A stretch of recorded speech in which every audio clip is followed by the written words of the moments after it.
The discipline illusion. Why everything you believed was backwards. Let me ask you something. How many times have you woken up on a Monday morning, stared at the ceiling, and told yourself, "This is it.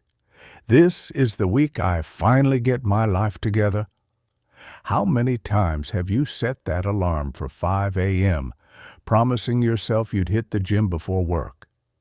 How many times have you meal prepped on Sunday, sworn off junk food, and declared war on your old lazy self? And how many times did you actually make it past Wednesday? Here's what nobody tells you. That failure wasn't your fault. You weren't weak. You weren't broken. You weren't lacking in character or determination. You were simply fighting a battle you were designed to lose from the very beginning. Because here's the uncomfortable truth that's going to flip everything you know upside down. Discipline has absolutely nothing to do with willpower. I know that sounds crazy. Every motivational speaker, every fitness guru, every self-help book has been screaming at you to just push harder and dig deeper and find your why. They've convinced you that successful people are just tougher than you, that they have some magical reservoir of inner strength that you're missing.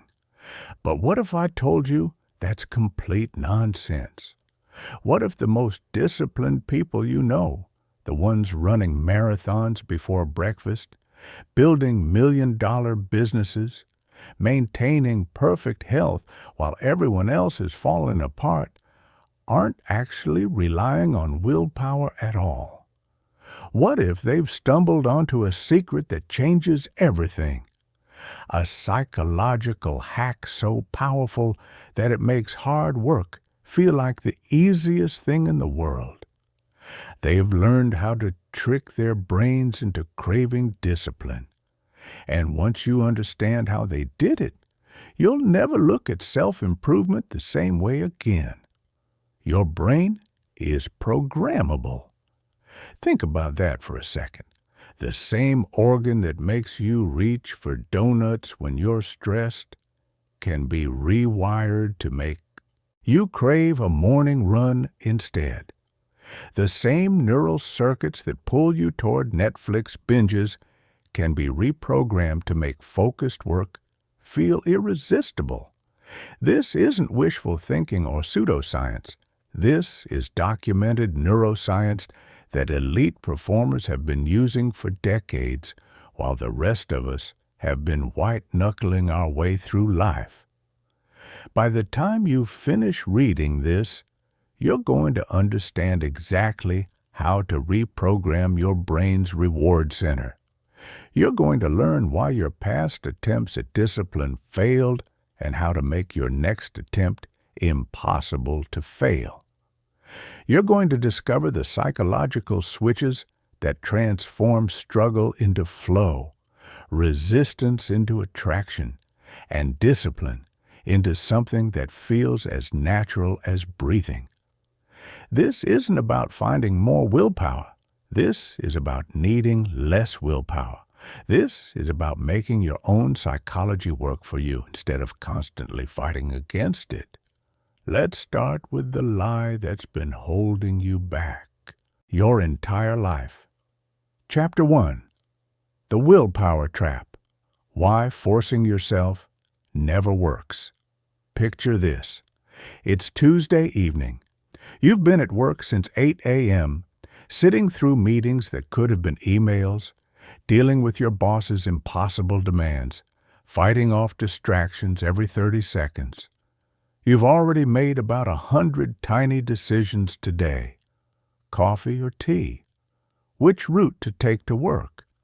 Whether to respond to that passive-aggressive email right away or wait? What to eat for lunch? Whether to attend that pointless 3 p.m. meeting or make an excuse? Each one of those decisions, no matter how small, drained a little bit of your mental battery. And now, it's 6 p.m., you're exhausted, and you're supposed to somehow summon the energy to go to the gym, to cook a healthy meal instead of ordering pizza, to work on that side project that's going to change your life? Of course you can't do it. And the tragic part is that you blame yourself. You think you're lazy. You think you lack discipline. You think there's something fundamentally wrong with you because everyone else seems to have it figured out. But here's what's actually happening. And once you understand this, everything changes. Science has proven beyond any shadow of doubt that willpower functions exactly like a muscle. Not metaphorically like a muscle, actually like a muscle. It gets fatigued with use, it needs recovery time, and it has a limited daily capacity. Every single act of self-control, every moment you resist temptation, every time you force yourself to do something uncomfortable, you're drawing from the same finite pool of mental energy. And here's the kicker. That pool is a lot smaller than you think. Researchers at Stanford discovered something fascinating when they studied decision fatigue. They found that judges, actual judges in courtrooms making life-altering decisions, were significantly more likely to deny parole requests as the day went on. Early in the morning, they granted parole about 65% of the time. By late afternoon, that number dropped to nearly 10%. Same judges, same types of cases. The only difference was how many decisions they'd already made that day. Think about what that means for you. If trained professionals making crucial decisions can't maintain consistent judgment throughout a single day, what chance do you have of maintaining discipline from morning until night, day after day, week after week? This is why your diet always falls apart after dinner. This is why you can be incredibly productive at work, but can't seem to clean your apartment when you get home. This is why you start every week strong and end every week wondering where all your motivation went. You're not failing because you're weak. You're failing because you're trying to run a marathon with a tank that only holds enough gas for a sprint. But here's where it gets interesting. While you've been struggling and blaming yourself, some people figured out a completely different approach. They discovered that the secret to lasting discipline has nothing to do with strengthening your willpower and everything to do with eliminating the need for willpower in the first place. Your brain is essentially a prediction machine. It's constantly scanning your environment, analyzing patterns, and making predictions about what will feel good and what will feel bad. Based on those predictions, it generates feelings of attraction toward some activities and resistance toward others. This happens automatically, below the level of conscious awareness, before you even realize you're making a decision. When you wake up in the morning and immediately reach for your phone, that's not a conscious choice. That's your brain predicting that checking Instagram will generate a hit of dopamine. So it creates a craving that pulls you toward the behavior. When you walk past a donut shop and suddenly feel an intense desire for sugar, that's your brain predicting reward and generating motivation automatically. The crucial insight is this. Your brain doesn't distinguish between good cravings and bad cravings. It doesn't care whether the behavior is healthy or destructive, productive or wasteful. It only cares about one thing: predicted reward. If your brain expects an activity to feel good, it will make you want to do it. If your brain expects an activity to feel bad, it will make you want to avoid it. And here's the beautiful part. Those predictions are learned. They're not hardwired. They're not genetic. They're the result of past experiences and associations that your brain has built up over time, which means they can be changed. They can be reprogrammed. They can be deliberately engineered to work in your favor instead of against you. Most people accidentally train their brains to hate discipline. They go to the gym and focus entirely on how much their muscles burn, how out of breath they feel, how much they want to quit. They eat healthy food while thinking about how much more delicious pizza would taste. They sit down to do focused work while obsessing over all the fun things they could be doing instead. And with every repetition, they're teaching their brain that discipline equals suffering. They're building neural pathways that associate healthy behaviors with negative feelings. No wonder they can't stick to anything. They've literally programmed their own brains to resist the exact behaviors they're trying to maintain. But what if you flipped that script? What if, instead of focusing on the discomfort of exercise, you trained yourself to notice the surge of energy you feel afterward, the sense of accomplishment, the subtle high from endorphins flooding your system? What if, instead of thinking about what you're giving up by eating healthy, you focused on how clear and energized healthy food makes you feel compared to the foggy sluggishness that follows junk food? What if you could condition yourself to genuinely crave the activities that are good for you? That's not theoretical. That's exactly what the most disciplined people have done, often without even realizing it. They've accidentally or intentionally created positive associations with challenging behaviors until their brains started generating automatic attraction toward those behaviors.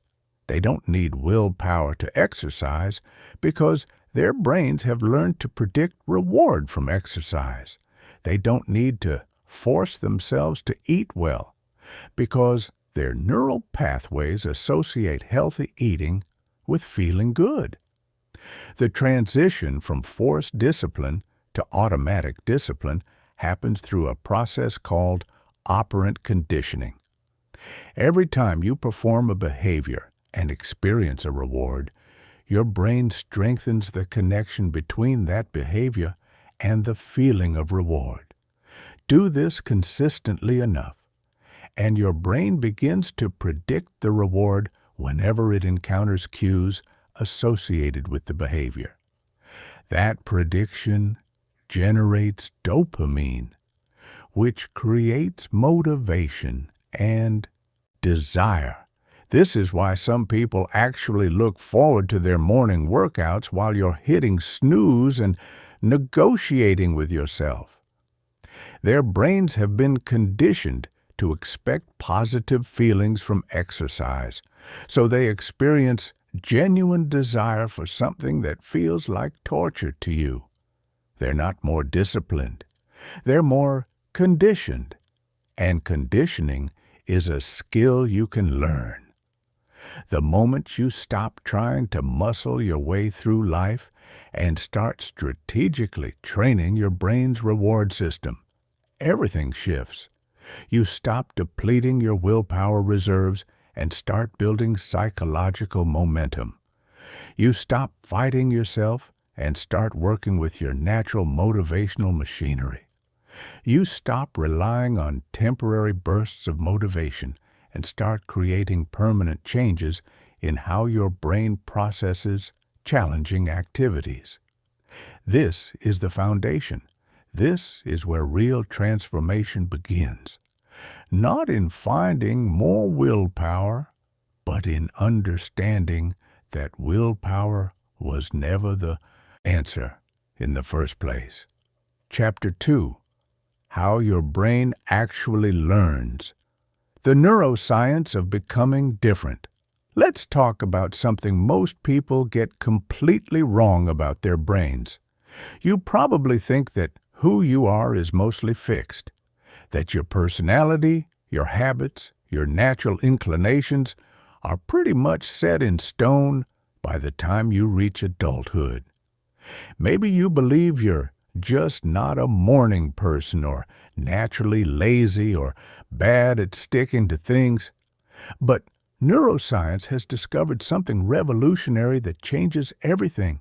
Your brain is constantly rewiring itself based on your experiences, not metaphorically, literally. Every single thought you think, every action you take, every experience you have is physically reshaping the structure of your brain. This phenomenon is called neuroplasticity, and it's the reason why 70-year-olds can learn new languages, why stroke victims can recover lost functions, and why you can transform from someone who hates discipline into someone who craves it. Think of your brain as a forest. Every habit you have is a path through that forest. The first time you walk a new route, you're pushing through dense undergrowth, breaking branches, struggling to make progress. It's difficult and slow. But if you walk that same route again tomorrow, it's slightly easier. The brush is already disturbed. Some of the obstacles are already cleared. Walk it every day for a week, and you've got a clear trail. Walk it every day for a month, and you've got a well-worn path. Walk it every day for a year, and you've got a highway that you can travel without even thinking about it. That's exactly what happens in your brain. Every time you repeat a behavior, you strengthen the neural pathway associated with that behavior. The neurons involved in the behavior fire together more easily. The connections between them become more robust. The entire sequence becomes more automatic and effortless. But here's what most people miss. Your brain can't tell the difference between a good highway and a bad highway.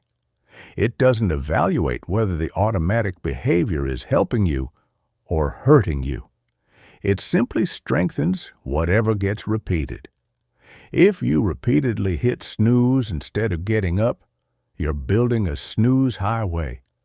If you repeatedly reach for your phone when you're bored, you're building a phone-checking highway. If you repeatedly order takeout instead of cooking, you're building a takeout highway. Your brain is completely neutral about content. It only cares about repetition. This is simultaneously the best news and the worst news you've ever heard. The bad news is that you probably spent years building highways that lead in the wrong direction. The good news is that you can build new highways anytime you want. And once you understand the exact mechanism that creates these neural pathways, you can engineer the process deliberately, instead of letting it happen randomly. Every habit operates on what researchers call the habit loop. There are 3 components: a cue that triggers the behavior, the routine, which is the behavior itself, and a reward that your brain receives from completing the behavior. Your brain learns this sequence and begins to anticipate the reward whenever it encounters the cue. That anticipation creates craving, which drives motivation to perform the routine. Here's a simple example. You wake up in the morning feeling groggy. That's the cue. You make coffee. That's the routine. You feel more alert and experience the pleasant taste and warmth of the coffee. That's the reward. After enough repetitions, your brain learns this pattern. Now, just feeling groggy in the morning automatically triggers a craving for coffee. You don't have to consciously decide to make coffee. Your brain has automated the entire sequence. The same mechanism works for every behavior, good or bad. The problem is that most people try to build new habits by focusing entirely on the routine while ignoring the cues and rewards. They decide they're going to start exercising without setting up reliable triggers or ensuring meaningful rewards. Then they wonder why the habit never sticks. But when you engineer all three components deliberately, habit formation becomes almost inevitable. You choose cues that occur naturally and consistently in your environment. You design routines that feel manageable and achievable. And most importantly, you create immediate rewards that give your brain a reason to crave the entire sequence. The reward is the most critical piece because it's what drives the wanting. Your brain doesn't actually desire the habit itself. It desires the neurochemical payoff that comes from completing the habit. When you work out, your brain gets flooded with endorphins and dopamine. When you complete a challenging task, you get a hit of satisfaction and accomplishment. When you learn something new, your brain releases chemicals that feel genuinely pleasurable. These neurochemical rewards feel good, really good, and your brain is designed to seek out experiences that generate these feelings. Over time, if you consistently receive rewarding feelings from a particular behavior, your brain starts to associate that entire behavior with pleasure. Just thinking about the behavior begins to trigger anticipation of the reward. This is the moment when discipline transforms from something you force yourself to do into something you genuinely want to do. But there's a catch that trips up almost everyone. The reward has to be immediate and meaningful to your brain right now. Not someday, not eventually. Right now, in this moment. Your brain is wired to prioritize immediate gratification over delayed gratification. This is called temporal discounting, and it's one of the most powerful forces shaping your behavior. This is why telling yourself, "I'll be healthy when I'm 60," isn't enough to motivate daily exercise. 60-year-old you is too abstract, too distant, too hypothetical to generate motivation in present moment you. Your brain needs rewards it can experience today, preferably within minutes of completing the behavior. The solution isn't to manufacture artificial rewards like treating yourself to dessert after every workout. That can actually backfire by creating dependency on external rewards and undermining intrinsic motivation. Instead, you need to learn to recognize and amplify the natural rewards that are already present in disciplined behaviors. Every challenging activity comes with built-in rewards if you know where to look. The endorphin rush during and after exercise, the mental clarity that follows healthy eating, the sense of pride when you keep a promise to yourself, the feeling of capability when you push through resistance, the surge of energy that comes from momentum and progress. Most people completely miss these rewards because they're too focused on the difficulty of the activity. They're thinking about how hard the workout is instead of noticing how alive their body feels. They're thinking about how much willpower it's taking instead of appreciating how strong they're becoming. But when you consciously redirect your attention to the immediate benefits, something remarkable happens. You begin to condition your brain to associate discipline with pleasure instead of pain. You're literally rewiring your neural pathways to make challenging behaviors feel rewarding. This rewiring doesn't happen overnight, but it happens much faster than you probably think. Research shows that measurable changes in neural pathways can begin within days of consistent practice. Significant transformation can occur within weeks. Complete rewiring can happen within months. The key is consistency and conscious attention to the rewards. Every single time you complete a disciplined action, pause for a moment and consciously acknowledge what feels good about it. Notice the physical sensations in your body. Appreciate the emotional satisfaction. Recognize the sense of integrity that comes from following through on your commitments. This conscious acknowledgement is crucial because it helps your brain make the connection between the action and the positive feeling. Without this awareness, your brain might miss the reward entirely, especially if it's subtle or unfamiliar. But when you deliberately pay attention to the benefits, you're essentially teaching your brain what to expect from this behavior in the future. Every time you do this, you strengthen the neural pathway that associates the behavior with reward. Every repetition makes the next one slightly easier. Every conscious recognition of benefits makes your brain slightly more likely to crave the behavior next time. Eventually, that pathway becomes so strong that the disciplined action feels automatic and genuinely enjoyable. You've built a neural highway toward discipline that's wider and smoother than the old highways toward laziness and procrastination. This is how elite performers train themselves. They don't rely on willpower to get through brutal training sessions or marathon work blocks. They've conditioned themselves to genuinely enjoy the process. They've trained their brains to release feel-good chemicals in response to hard work. They've turned discipline into the healthiest addiction possible. Chapter 3. The Motivation Chemical. Understanding your brain's reward system.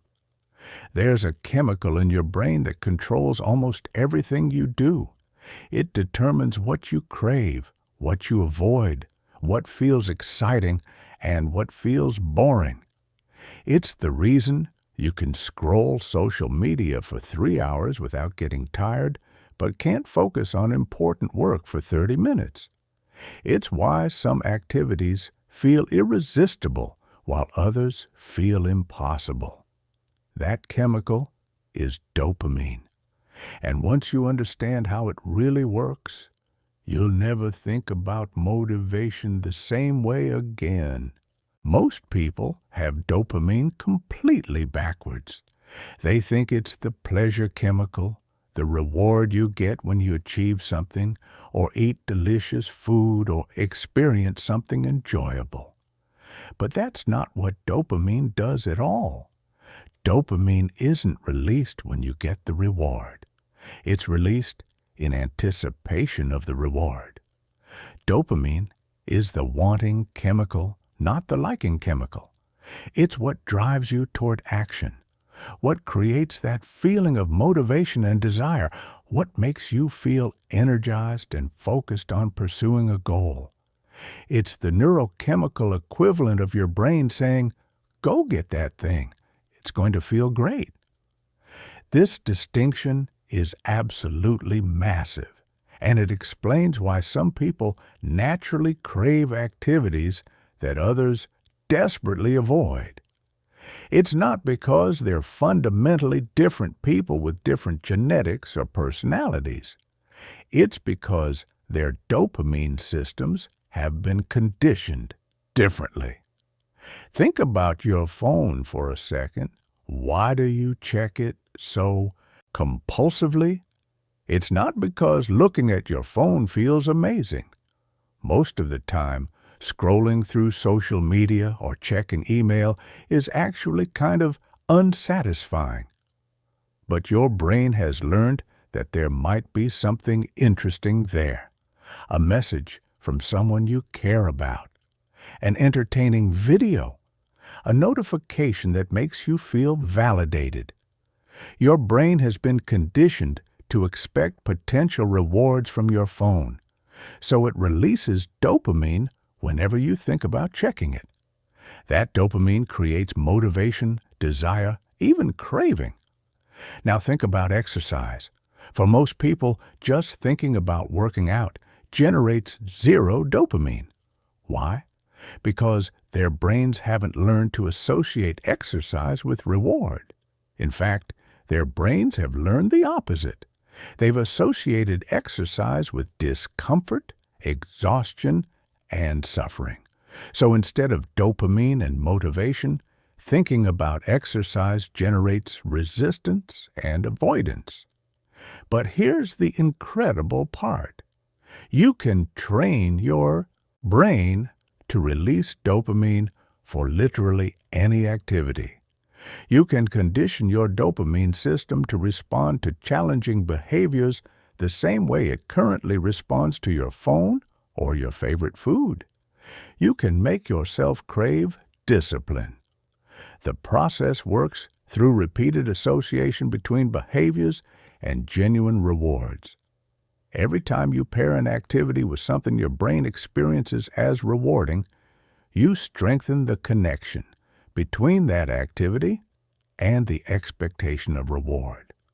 Over time, your brain begins to predict reward whenever it encounters cues related to that activity. That prediction triggers dopamine release. The dopamine creates motivation and desire. Eventually, you develop a genuine craving for the behavior itself. But there are specific strategies that make this conditioning process much more effective and much faster.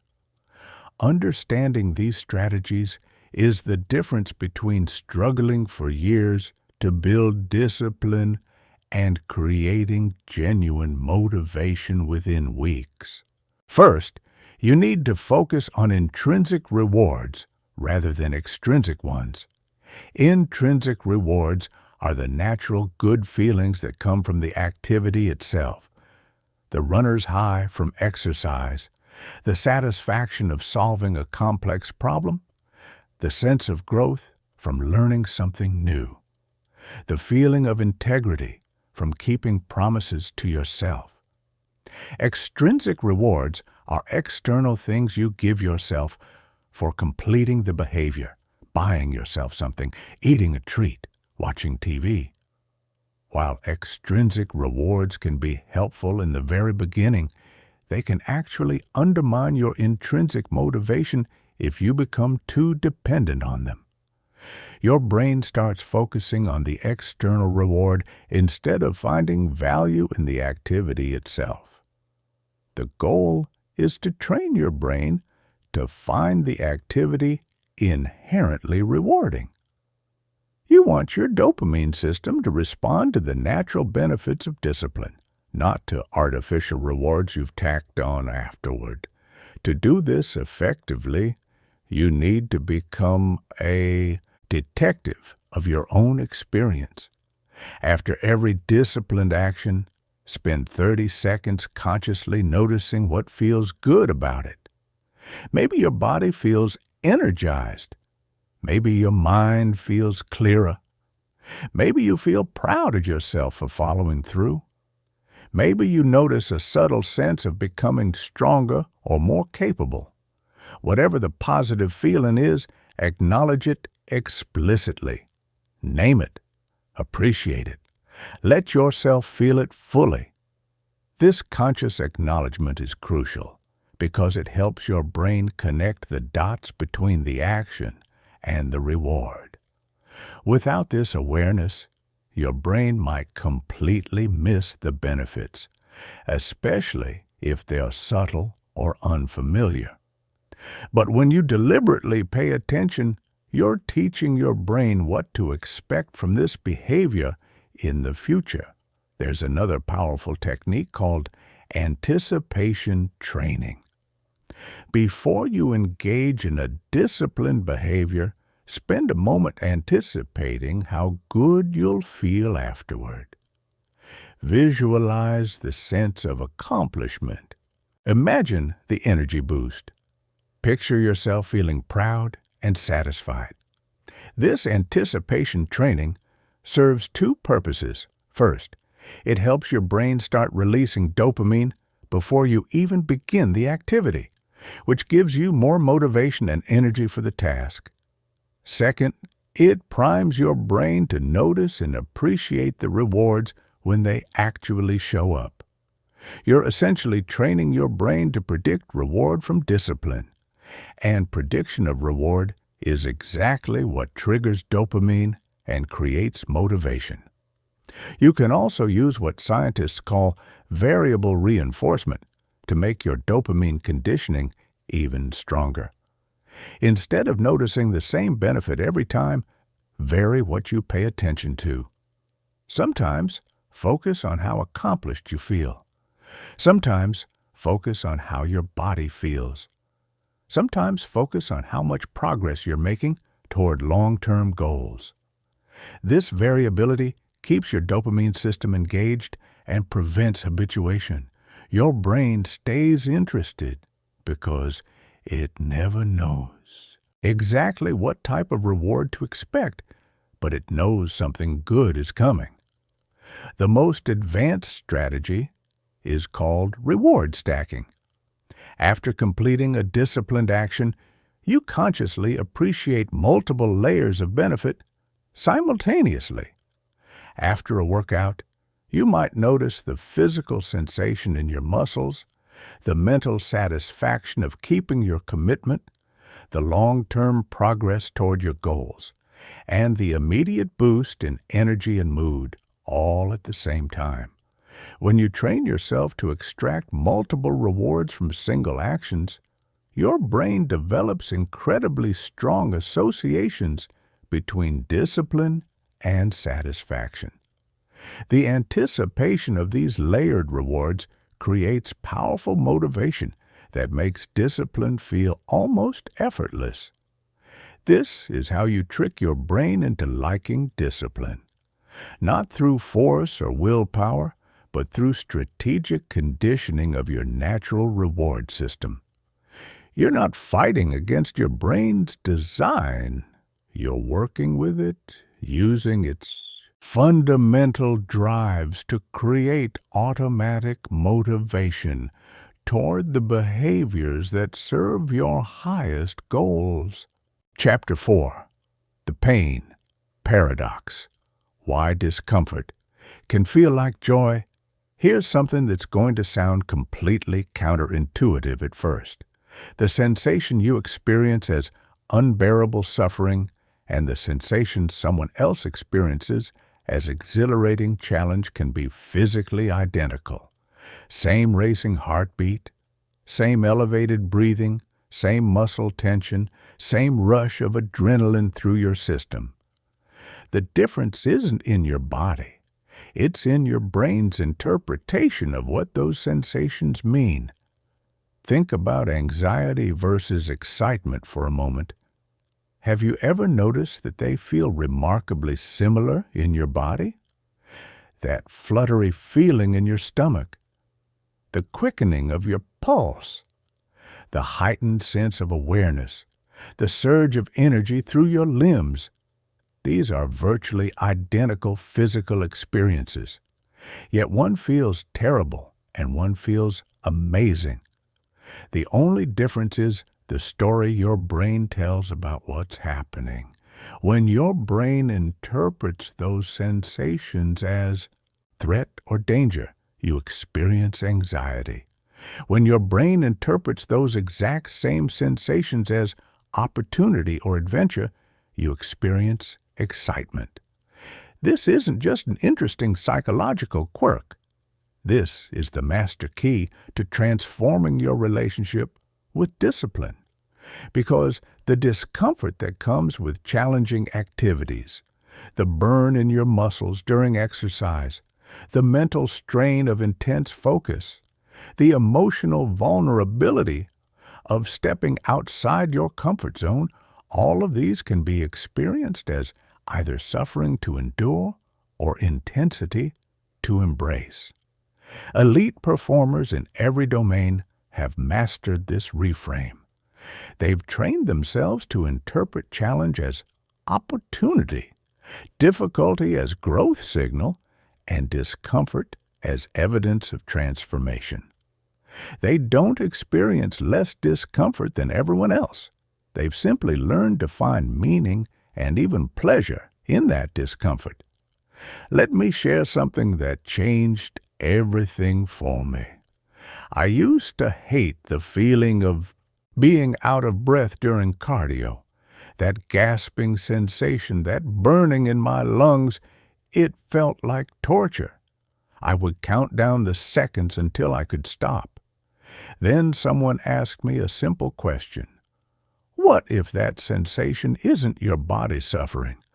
What if it's your body getting stronger in real time? That one reframe completely changed my experience. The next time I felt that burning sensation, instead of thinking, "This is terrible, I want to quit," I thought, "This is my cardiovascular system adapting. This is literally the feeling of becoming more capable." And somehow, the sensation itself didn't feel as bad anymore. It wasn't that the physical experience changed, my interpretation of it changed. This transformation happens through a psychological process called cognitive reappraisal. Instead of automatically labeling challenging experiences as negative, you consciously choose to interpret them through a different lens.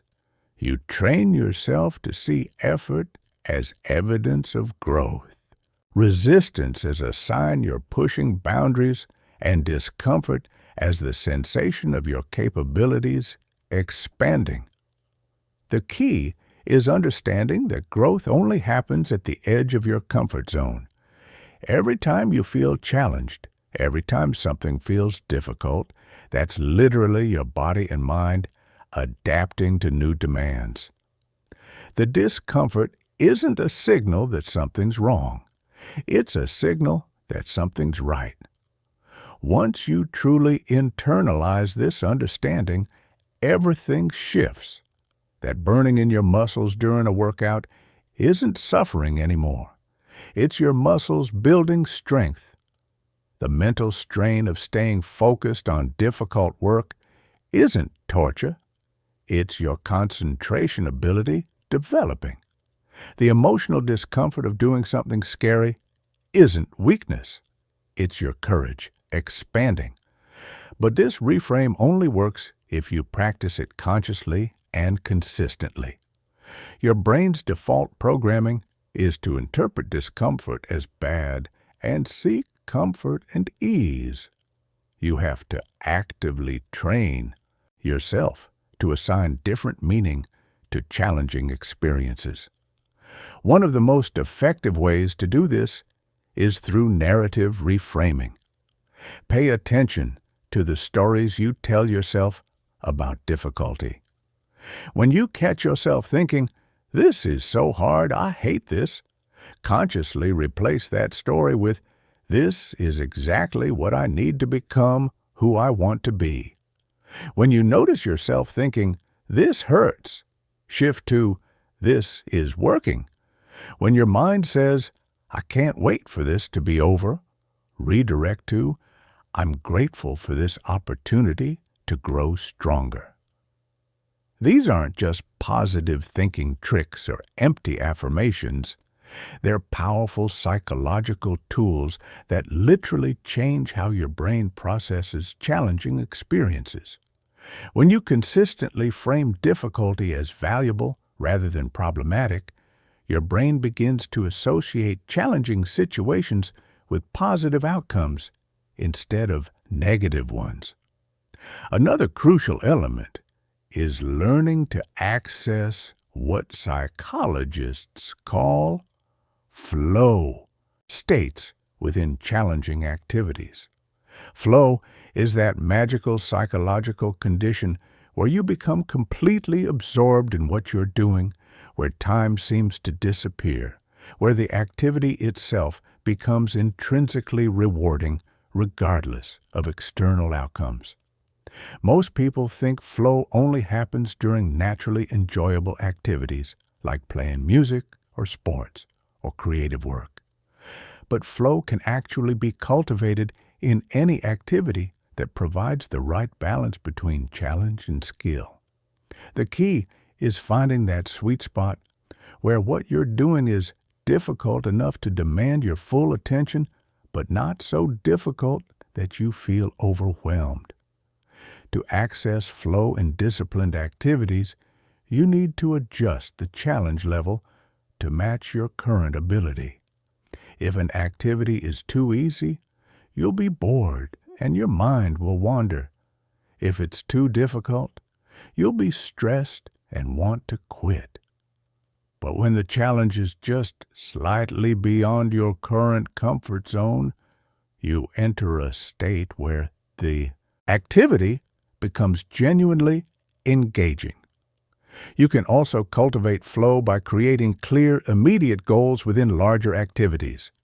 Instead of just go to the gym, you might focus on add 5 pounds to my deadlift, or maintain perfect form for every single rep. These micro goals create clear feedback loops that keep your mind engaged and motivated throughout the activity. The most advanced practitioners learn to find aesthetic appreciation in challenging activities. They develop an eye for the elegance of efficient movement, the beauty of sustained effort, the artistry of pushing through resistance. They transform discipline from pure endurance into a form of creative expression. This might sound abstract, but it's incredibly practical once you start paying attention. Notice the precision required for proper exercise form. Appreciate the mental clarity that emerges during deep focus.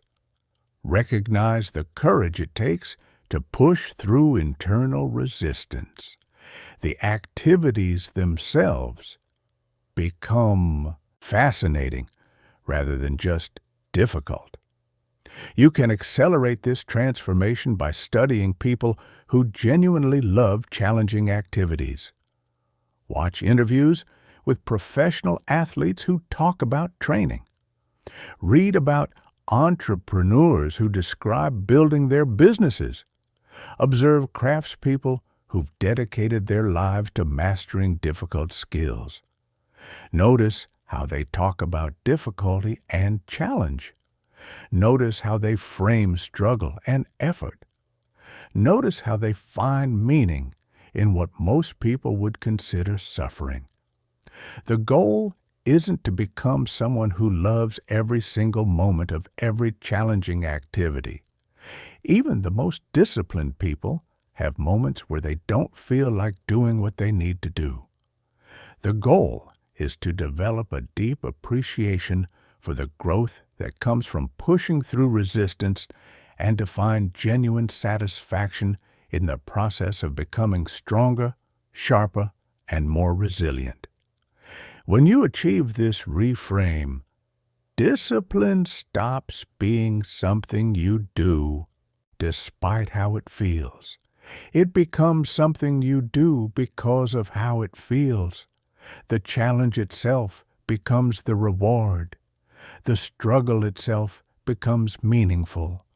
The discomfort itself becomes evidence that you're alive and growing and becoming more than you were yesterday. Chapter 5. Becoming the Person. Identity-based transformation. Let me tell you about two people trying to quit smoking. We'll call them Marcus and Sophie. Marcus decides he wants to quit. He starts using willpower to resist cigarettes. When someone offers him a smoke, he says, "No thanks, I'm trying to quit." When he feels a craving, he white-knuckles through it, reminding himself that he shouldn't smoke. He's constantly fighting against his desire for cigarettes. Sophie also decides to quit, but when someone offers her a cigarette, she says, "No thanks, I'm not a smoker." When she feels a craving, she reminds herself, "I'm someone who doesn't smoke." She's not fighting against anything. She's simply acting in alignment with who she is. 6 months later, Marcus has relapsed multiple times. Sophie hasn't touched a cigarette. What's the difference? Marcus was trying to change his behavior while keeping his identity the same. He still saw himself as a smoker who was trying to quit. Every moment of resistance felt like he was acting against his nature. Sophie changed her identity first. She became a non-smoker. And then her behavior naturally flowed from that identity. This is the most profound shift you can make in your relationship with discipline. Stop trying to act disciplined. Start becoming a disciplined person. It's not just semantics. It's a fundamental transformation in how you see yourself. And that shift changes everything about how you approach challenging situations. Most people approach discipline from the outside in. They try to force behavioral changes while their self-concept stays exactly the same. They make themselves go to the gym while still thinking of themselves as lazy. They force themselves to eat healthy while still identifying as someone with no self-control around food. They push themselves to work harder while still seeing themselves as naturally unmotivated. This approach is exhausting because you're constantly fighting against your own self-concept. Every disciplined action feels like you're pretending to be someone you're not. Every moment of resistance feels like proof that you're not cut out for this. You're trying to maintain behaviors that contradict who you believe you are. But when you flip this approach and start with identity, everything becomes easier and more sustainable. Instead of trying to act like a disciplined person, you focus on becoming a disciplined person. Instead of forcing yourself to do things that feel foreign, you choose actions that express who you're becoming.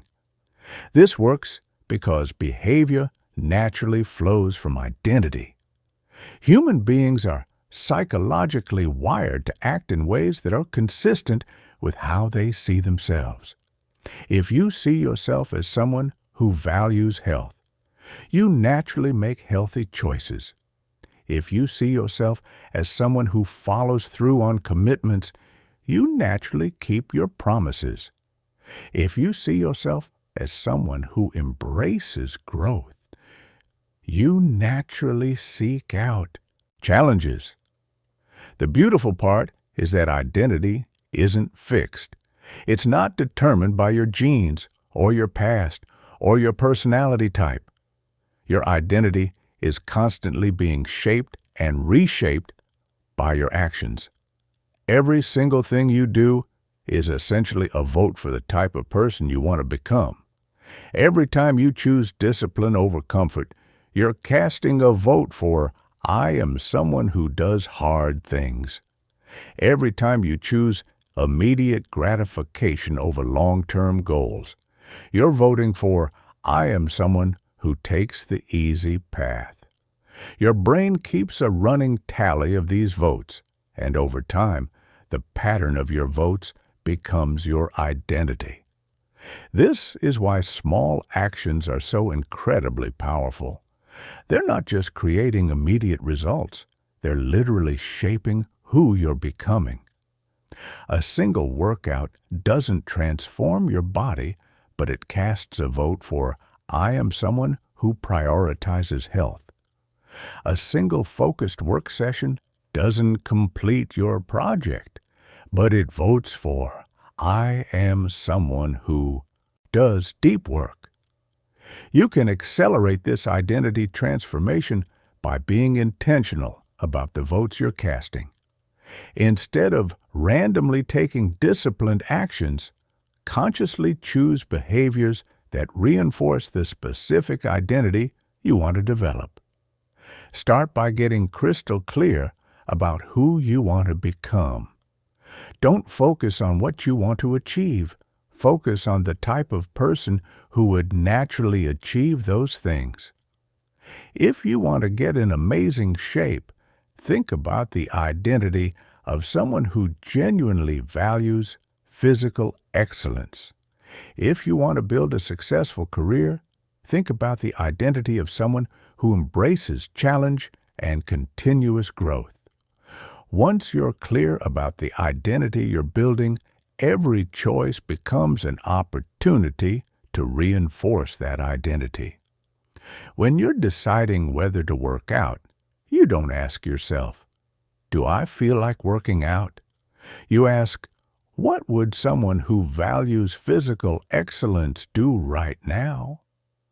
When you're deciding whether to tackle a difficult project, you don't ask, "Will this be easy?" You ask, "What would someone who embraces growth do in this situation?" This shift in questioning completely changes your decision-making process.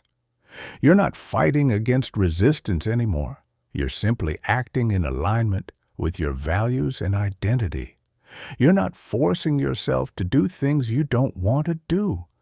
You're choosing to express who you're becoming through your actions. But here's the crucial part, and this is where most people mess up. You can't just decide you're a disciplined person and expect your brain to believe it immediately. You have to build evidence gradually through consistent small actions that align with your desired identity. Every time you keep a small promise to yourself, you're building evidence that you're someone who follows through. Every time you choose short-term discomfort for long-term benefit, you're proving that you value growth over comfort. Every time you do something challenging, when you don't feel like it, you're demonstrating that you don't let feelings dictate actions. This evidence accumulates over time and gradually shifts your self-concept. You start to genuinely see yourself as someone who naturally chooses hard things, someone who values growth, someone who follows through on commitments. And once that identity shift happens, disciplined choices stop feeling forced. They start feeling natural, like expressions of who you are. You can accelerate this process through what psychologists call identity rehearsal. Throughout your day, consciously think of yourself as the person you're becoming. When you're facing a choice between comfort and growth, remind yourself, "I'm someone who chooses growth." When you're deciding how to spend your time, think, "I'm someone who invests in my future self." This isn't about faking it until you make it. This is about consciously embodying the identity you're building through your actions.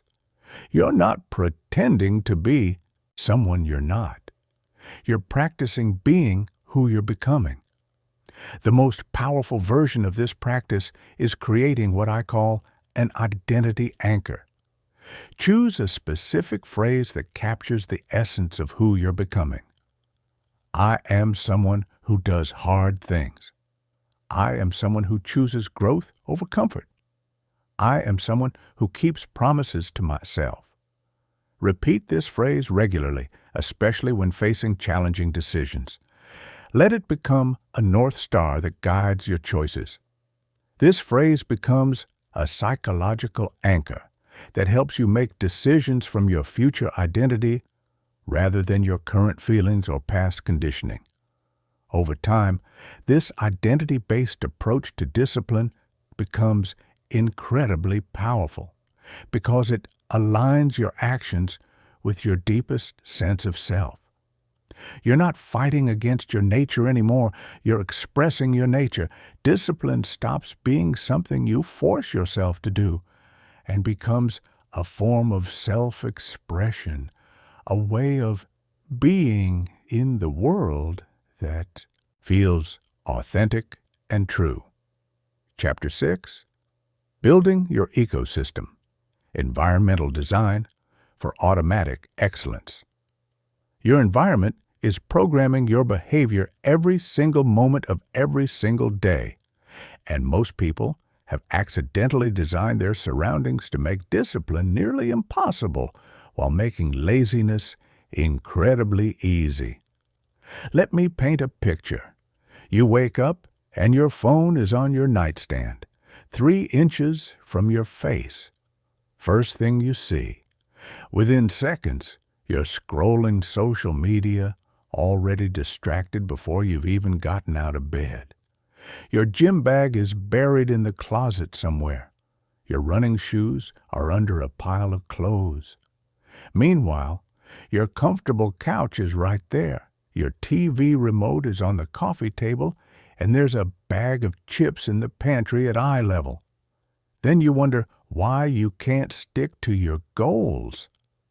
The truth is, your environment is constantly sending you cues about what to do next. These cues trigger automatic responses that bypass your conscious decision-making entirely. When you see your phone, your brain automatically starts preparing to check it. When you see the couch, your body automatically gravitates toward comfort. When you see junk food at eye level, your brain automatically generates cravings. Understanding this changes everything, because if your environment is programming your behavior anyway, you might as well design it intentionally to support your goals instead of undermine them. Every single object in your space is either cueing disciplined behavior or undisciplined behavior. There's no neutral territory. Your surroundings are constantly influencing your choices, usually below the level of conscious awareness. The question isn't whether your environment affects you. The question is whether you're going to take control of that influence. Most people try to overcome bad environmental cues through willpower. They keep cookies in the house and then try to resist eating them through pure determination. They leave their phone next to their bed and try to resist checking it first thing in the morning. They set up their workspace surrounded by distractions and then wonder why they can't focus. This is backwards and exhausting. Instead of fighting against your environment, redesign it to make good choices obvious and effortless while making bad choices hidden or inconvenient. For physical discipline like exercise, this means eliminating friction between you and action. Lay out your workout clothes the night before, right where you'll see them when you wake up.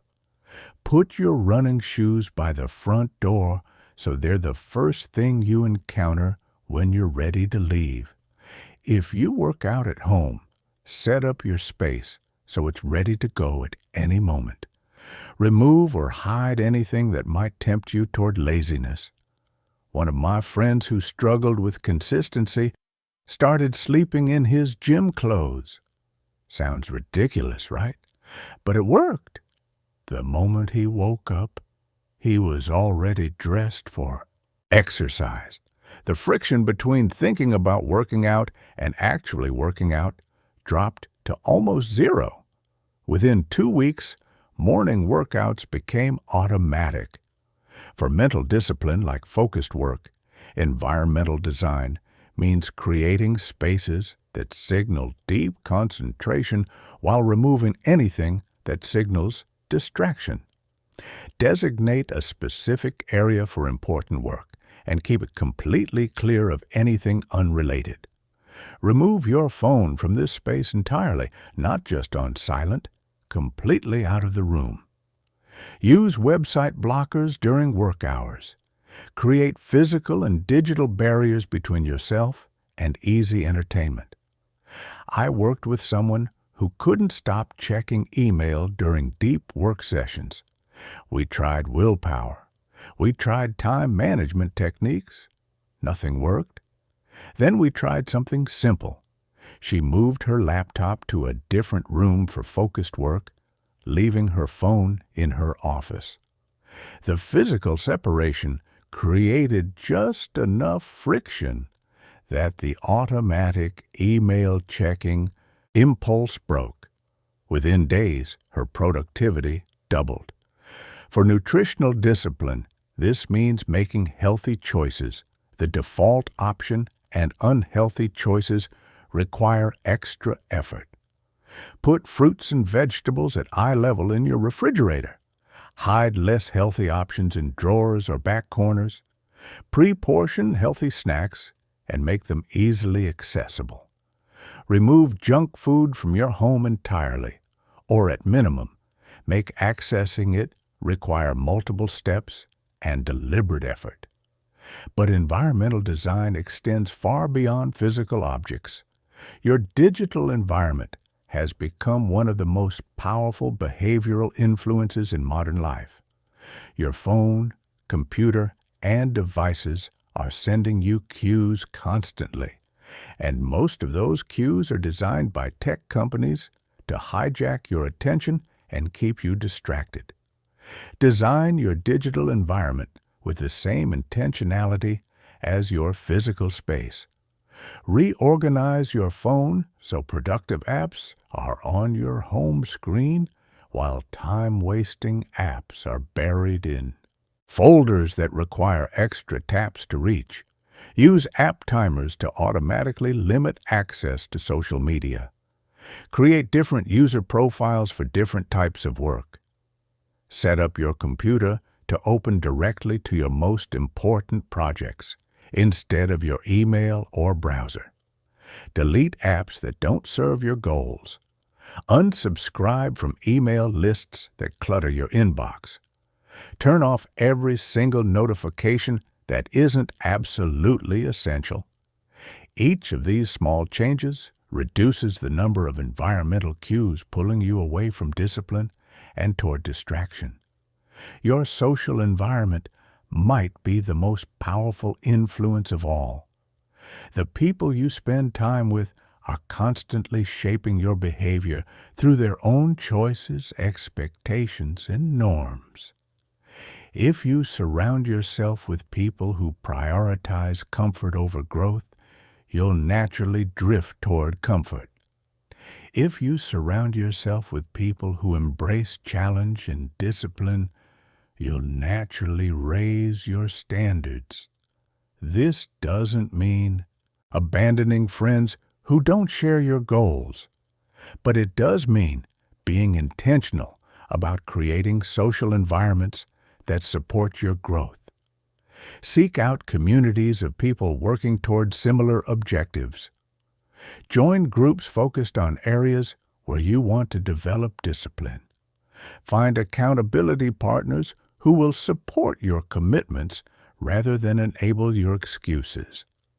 Share your goals with people who will celebrate your progress and gently challenge you when you're falling short. Create social pressure that works in your favor. When the people around you expect discipline from you, meeting those expectations becomes easier and more natural. You can also use what psychologists call implementation intentions to create automatic responses to environmental cues. These are specific if-then plans that pre-decide how you'll respond to particular situations. Instead of relying on in-the-moment willpower, you create automatic behavior patterns triggered by specific cues. For example, if I see my workout clothes in the morning, then I immediately put them on. If I sit down at my desk, then I immediately open my most important project. If I open the refrigerator, then I first reach for water or vegetables. These pre-made decisions dramatically reduce the mental energy required for discipline. You're not deciding what to do in the moment. You're simply executing a pre-planned response to an environmental trigger. The most powerful environmental design strategy is what I call friction engineering. You systematically increase friction for behaviors you want to avoid while decreasing friction for behaviors you want to embrace. Every extra step, every small barrier, every moment of inconvenience either supports or undermines your goals.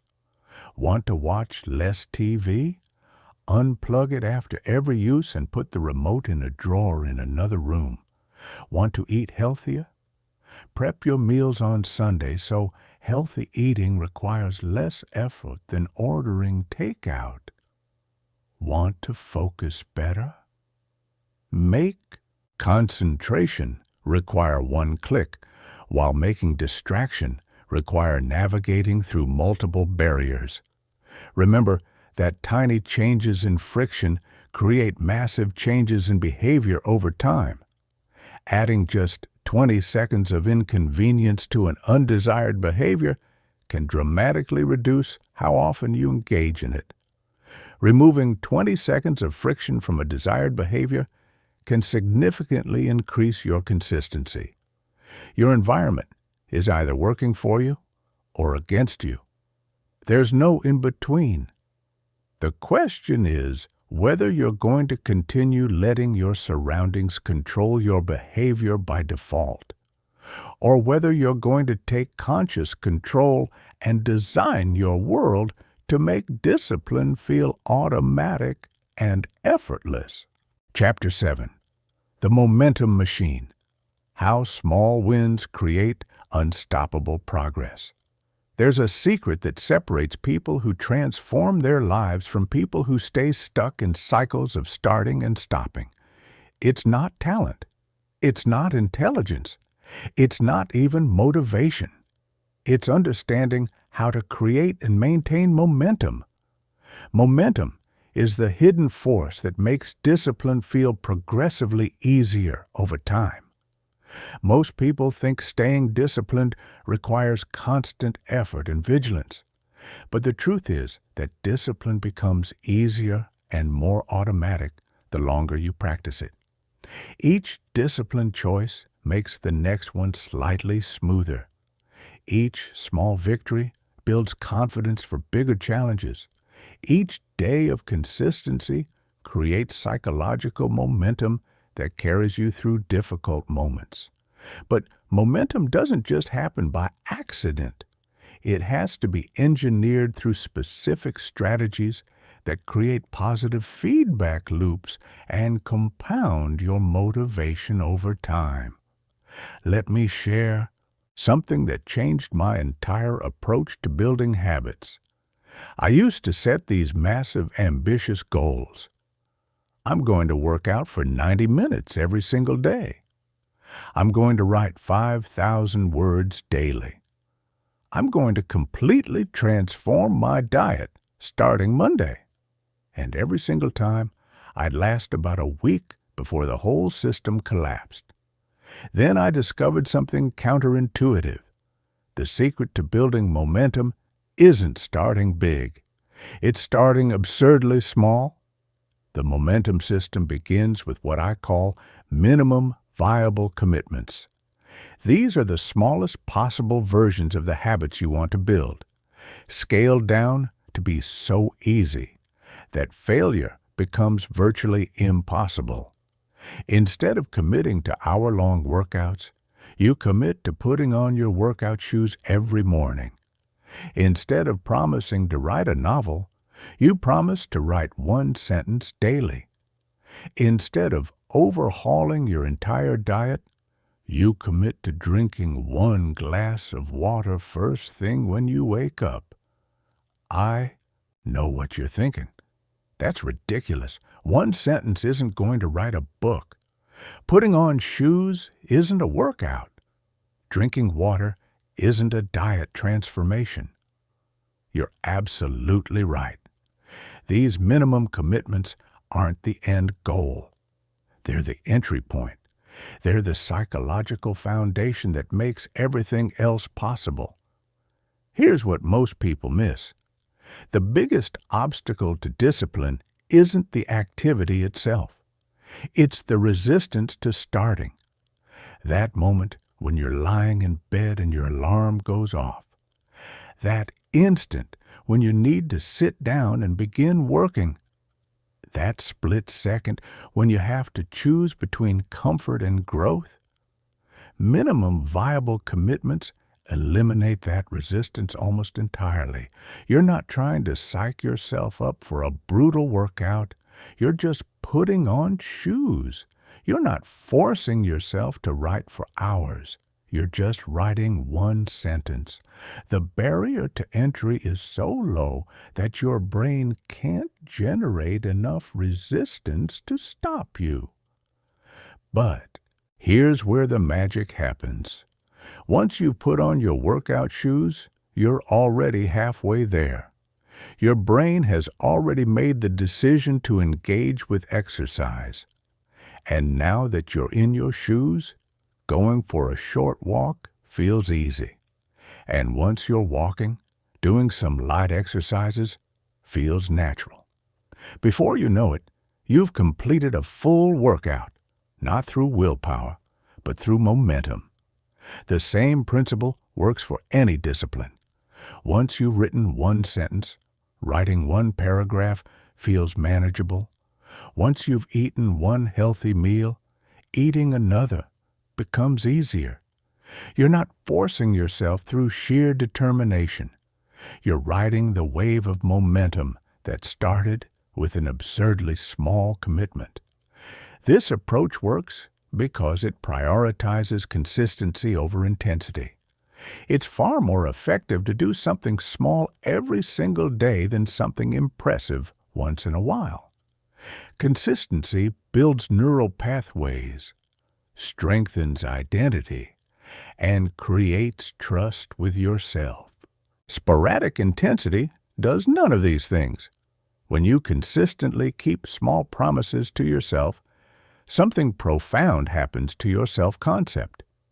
You begin to see yourself as someone who follows through, someone reliable, someone who honors commitments. This identity shift becomes the foundation for much bigger behavioral changes. Start by choosing one minimum viable commitment that aligns with your larger goals. Make it so small that you could do it even on your absolute worst day. Make it specific enough that there's no ambiguity about whether you completed it. Make it tied to an existing habit so you don't have to remember to do it. Once you've maintained this minimum commitment for at least 2 weeks, you can begin to gradually expand it. But the expansion should be subtle and sustainable. If you've been putting on your workout shoes every day, maybe you start walking for 5 minutes. If you've been writing one sentence daily, maybe you expand to one paragraph. The key is staying within what psychologists call your zone of proximal development. That's the sweet spot where challenge is present but not overwhelming. Push too hard too fast and you'll break the momentum you've built. Expand too slowly and you'll get bored and lose engagement. Find that edge where the new version still feels manageable but requires just slightly more than the previous version. Another crucial element of the momentum system is celebration. Your brain needs to recognize and appreciate each small victory in order to build positive associations with disciplined behavior. Most people skip this step entirely, rushing from one task to the next without pausing to acknowledge their progress. But celebration is what signals to your brain that the behavior was worthwhile and should be repeated. It strengthens the positive feedback loop that makes discipline feel increasingly natural and rewarding. Celebration doesn't have to be elaborate. Simply pausing for a moment after completing a disciplined action and consciously acknowledging your follow-through is enough. I did it. I kept my promise to myself. That moment of recognition is what builds the psychological momentum that makes tomorrow's discipline easier than today's. You can enhance this by keeping visible records of your consistency. Mark an X on a calendar for each day you complete your commitment. Keep a simple journal noting your daily wins. Create a streak counter that shows how many consecutive days you've maintained your discipline. The visual evidence of your consistency becomes a source of motivation and pride that fuels continued effort. Nobody wants to break a 30-day streak. The longer your chain of consistency, the more motivated you become to keep it going. The momentum system also includes what I call keystone commitments, specific habits that naturally trigger other positive behaviors throughout your day. These are actions that create ripple effects, making other disciplines feel more natural and automatic. Morning exercise is often a keystone commitment because it boosts energy, improves mood, and creates a sense of accomplishment that carries into other areas. A consistent morning routine can be a keystone because it establishes a pattern of intentionality that influences choices throughout the day. Reading regularly can be a keystone because it creates a learning mindset that makes other growth-oriented activities more appealing. Identify which commitments have the greatest ripple effect in your life and prioritize building momentum there first. When you establish strong keystone disciplines, other areas often improve automatically without requiring additional willpower. The momentum system becomes incredibly powerful when you link multiple small commitments together into what I call discipline chains. These are sequences of small actions that flow naturally from one to the next, creating sustained periods of productive behavior. Your morning discipline chain might include make your bed, drink water, do 10 push-ups, read 1 page, and take a cold shower. Each action is small enough to feel effortless, but together they create a foundation of discipline that sets the tone for your entire day. Design your chains so each action naturally cues the next. Use the completion of one commitment as the trigger for beginning the next. This creates flow where discipline feels automatic rather than forced. The most advanced practitioners learn to recognize and leverage what I call discipline waves, periods when motivation and energy are naturally high, and disciplined action feels easier. Instead of assuming motivation will always be available, they surf these waves when they appear while maintaining minimum commitments during lower energy periods. When you feel a wave of motivation coming, that's the time to tackle bigger challenges, start new habits, or push beyond your usual standards. When motivation ebbs, that's the time to return to your minimum viable commitments and focus on maintaining consistency rather than intensity. Understanding and working with these natural rhythms rather than fighting against them allows you to maintain long-term momentum without burning out. You're not trying to maintain peak performance constantly. You're building a sustainable system that adapts to your changing energy levels while protecting your core consistency. Chapter 8. Advanced Conditioning. Training your brain. Like a peak performer, elite performers in every field have discovered psychological techniques for conditioning themselves to genuinely crave challenging activities. These methods go beyond basic habit formation and tap into sophisticated principles of behavioral psychology that literally rewire how your brain responds to difficulty. When you understand and apply these advanced techniques, you can train yourself to become addicted to discipline in the healthiest possible way.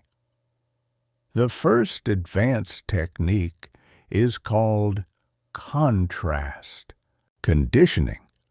This is where you systematically pair challenging activities with immediately rewarding experiences, creating powerful psychological associations between effort and pleasure. Here's how it works. After every challenging activity, you immediately engage in conscious appreciation of how good you feel. This isn't about artificial rewards like eating treats or watching TV. It's about deliberately savoring the natural high that comes from completing difficult tasks.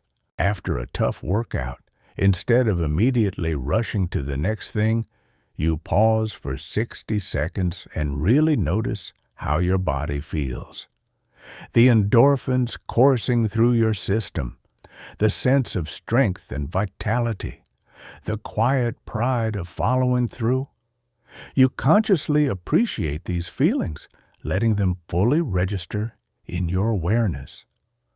After completing a challenging work session, you take a moment to appreciate the mental clarity you feel, the satisfaction of deep focus, the progress you made, the capability you demonstrated. You're not just acknowledging these benefits intellectually. You're feeling them, savoring them, letting them sink into your neural circuitry. The key is making the reward immediate and genuine. Your brain needs to experience positive feelings within minutes of completing the challenging activity in order to create strong associations. The more consistently you pair effort with conscious appreciation, the more your brain begins to crave the entire sequence. This isn't fake positivity or forced gratitude. This is strategically directing your attention toward the real benefits that are already present in disciplined behaviors. You're training your brain to notice and value rewards it previously missed because you were too focused on the difficulty. Another powerful technique is progressive exposure, where you gradually increase the intensity of challenging activities while maintaining positive associations. This allows you to build tolerance for higher levels of discomfort while keeping the experience rewarding rather than overwhelming. Start with a level of challenge that feels manageable and even somewhat enjoyable.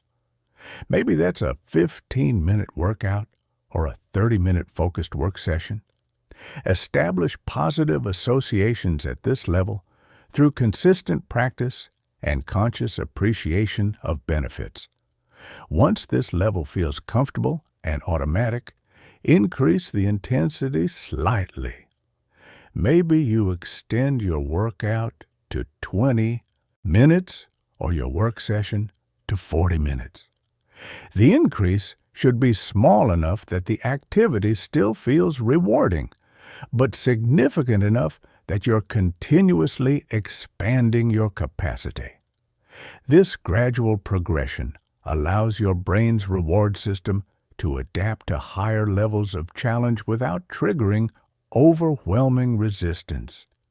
You're essentially raising your baseline for what feels normal and comfortable through systematic exposure to progressively greater demands. I used to hate running, couldn't make it around the block without feeling like my lungs were going to explode. But I started with just running to the end of my street. That was it. 30 seconds of running, then walking home. It felt easy, almost silly. but I did it every day for a week. Next week, I ran to the corner. Week after that, around the block. Within 3 months, I was running 3 miles and actually looking forward to it. The same activity that felt impossible at the beginning had become something I genuinely craved. My brain had adapted to progressively higher levels of challenge while maintaining positive associations the entire way. The third technique is association stacking, where you consciously layer multiple positive associations onto single challenging activities. Instead of focusing on just one benefit, you train yourself to simultaneously appreciate multiple rewards.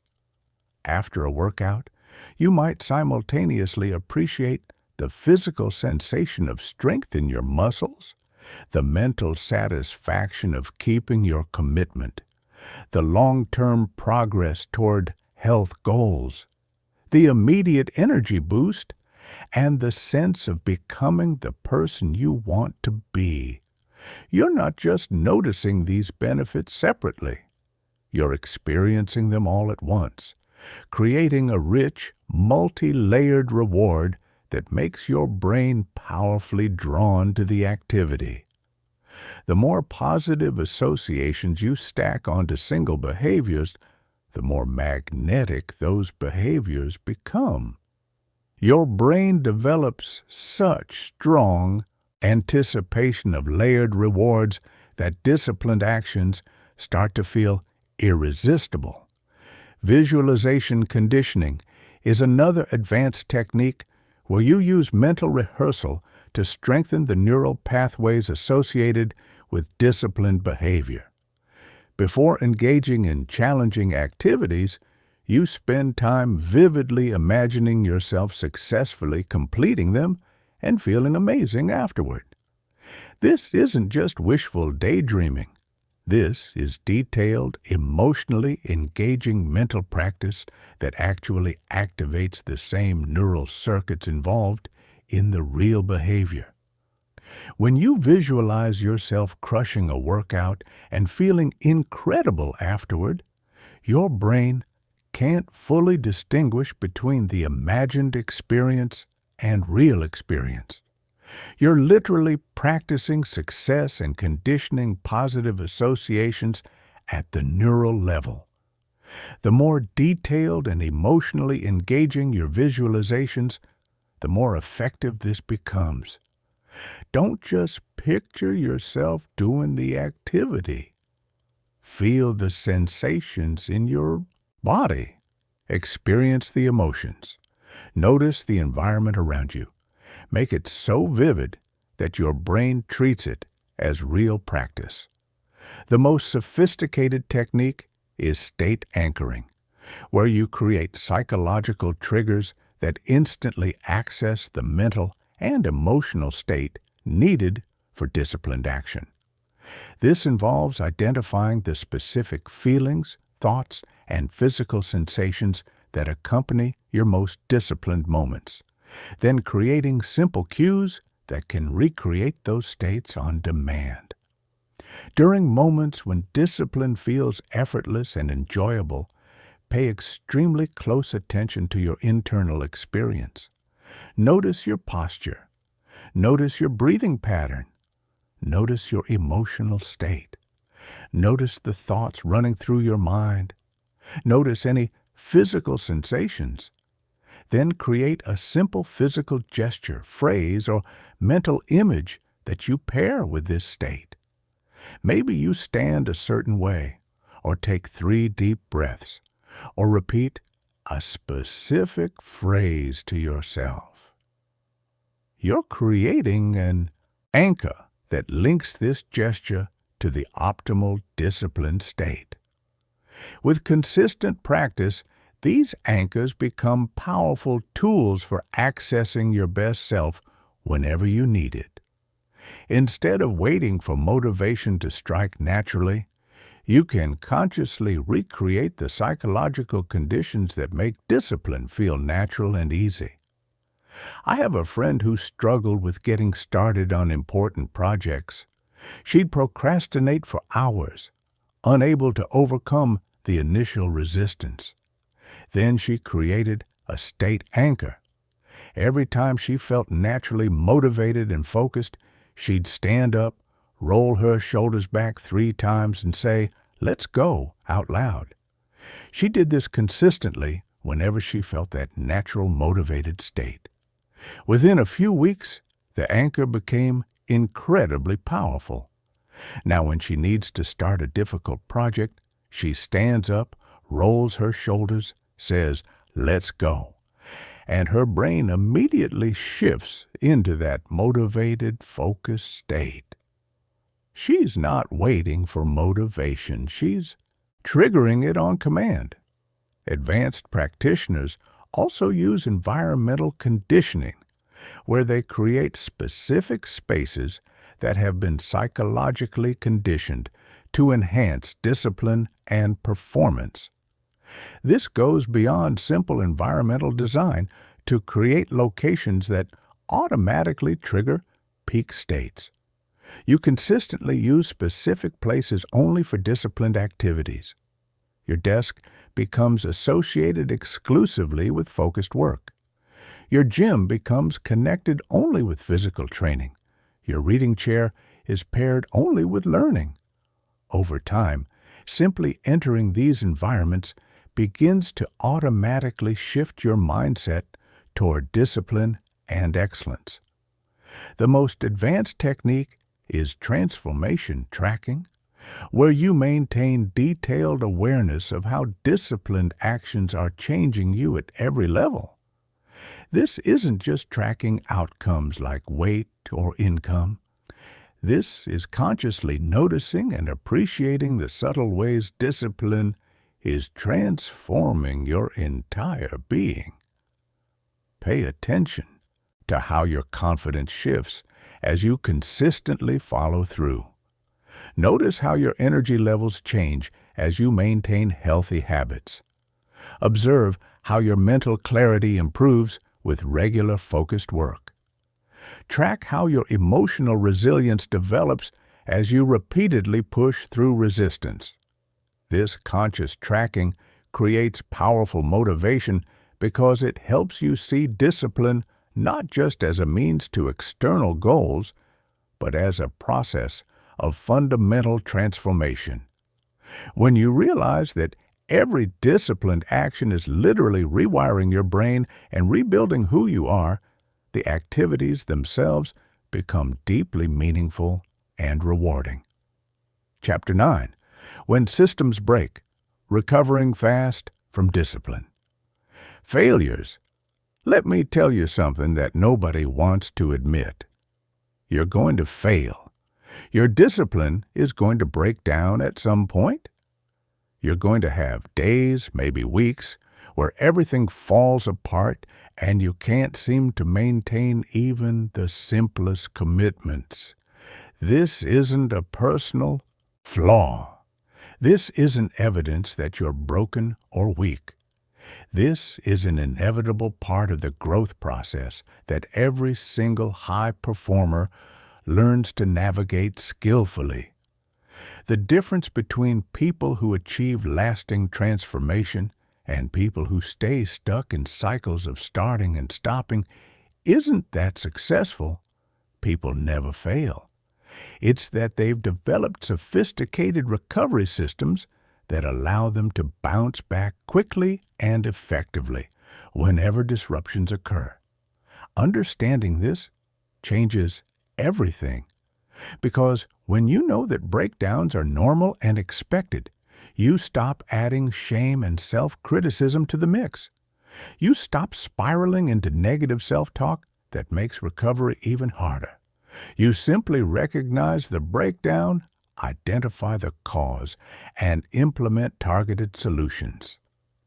Discipline breakdowns typically follow predictable patterns and occur for specific reasons. Understanding these patterns allows you to anticipate problems before they become serious and implement Solutions that address root causes rather than just symptoms. The first type of breakdown is the motivation crash. This happens when the initial excitement of new goals wears off and the reality of sustained effort sets in. This usually occurs somewhere between 2 and 8 weeks after starting new behaviors, right when novelty has faded, but habits haven't become fully automatic yet. During motivation crashes, activities that felt energizing just weeks ago suddenly feel like torture. The healthy meal prep that seemed manageable now feels overwhelming. The focused work sessions that used to flow naturally now require enormous effort. Everything feels harder than it should. The solution isn't to push harder or try to manufacture more motivation. Instead, you temporarily reduce intensity while maintaining consistency. This is where your minimum viable commitments become absolutely crucial. They allow you to maintain momentum even when motivation is bottoming out. During a crash, return to the smallest possible version of your disciplined behaviors. If your workout routine feels impossible, just commit to putting on your gym clothes each morning. If your eating plan feels too restrictive, just commit to drinking water and eating one vegetable daily. If your work projects feel overwhelming, just commit to opening the relevant files and reading one paragraph. The goal during this phase isn't maintaining peak performance. It's maintaining the neural pathways and identity associations that support your disciplines. By staying consistent with minimal versions, you prevent complete collapse while your motivation naturally recovers. I went through a brutal motivation crash last year. I'd been crushing my fitness routine for 3 months, feeling amazing, making incredible progress. Then suddenly, I couldn't drag myself to the gym. Every workout felt like climbing a mountain. I tried to push through with willpower and just made it worse. Finally, I backed way off. For 2 weeks, my only commitment was putting on my workout clothes and doing one set of push-ups. That's it. Some days, I did more because once I started, momentum kicked in. Other days, one set was genuinely all I could manage. But I maintained the pattern. I kept the identity alive. After 2 weeks, my motivation started returning naturally, and I gradually rebuilt to my previous intensity. The second type of breakdown is complexity overload. This happens when your discipline systems become too complicated to maintain consistently. You've added too many behaviors, optimized too many variables, created too many rules and requirements. Your systems have become exhausting to think about, let alone implement. Complexity overload manifests as decision fatigue, confusion about priorities, and a general sense that discipline requires too much mental energy. You find yourself spending more time thinking about your systems than actually implementing them. The solution is radical simplification. Temporarily, eliminate all but the most essential disciplines. Focus exclusively on those core actions until they become truly automatic. Once these foundations are rock solid, you can gradually add complexity back. Most people resist simplification because they fear losing progress.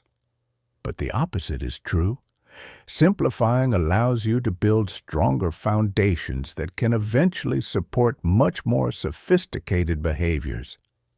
It's better to master 3 commitments completely than to struggle with 10 commitments inconsistently.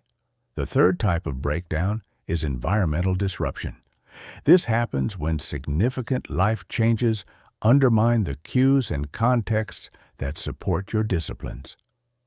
Moving to a new city, starting a new job, relationship changes, major life transitions that alter your normal routines and environments. Environmental disruptions are particularly challenging because they remove the external supports that make discipline feel automatic. Suddenly, you're relying much more heavily on internal motivation and conscious decision-making, which is exhausting and unreliable. The key is developing portable discipline systems that can adapt to different circumstances. Identify the essential elements of your commitments that can be maintained regardless of environment, and create flexible versions that work in various situations. If your regular exercise routine depends on a specific gym, develop a bodyweight routine you can do anywhere.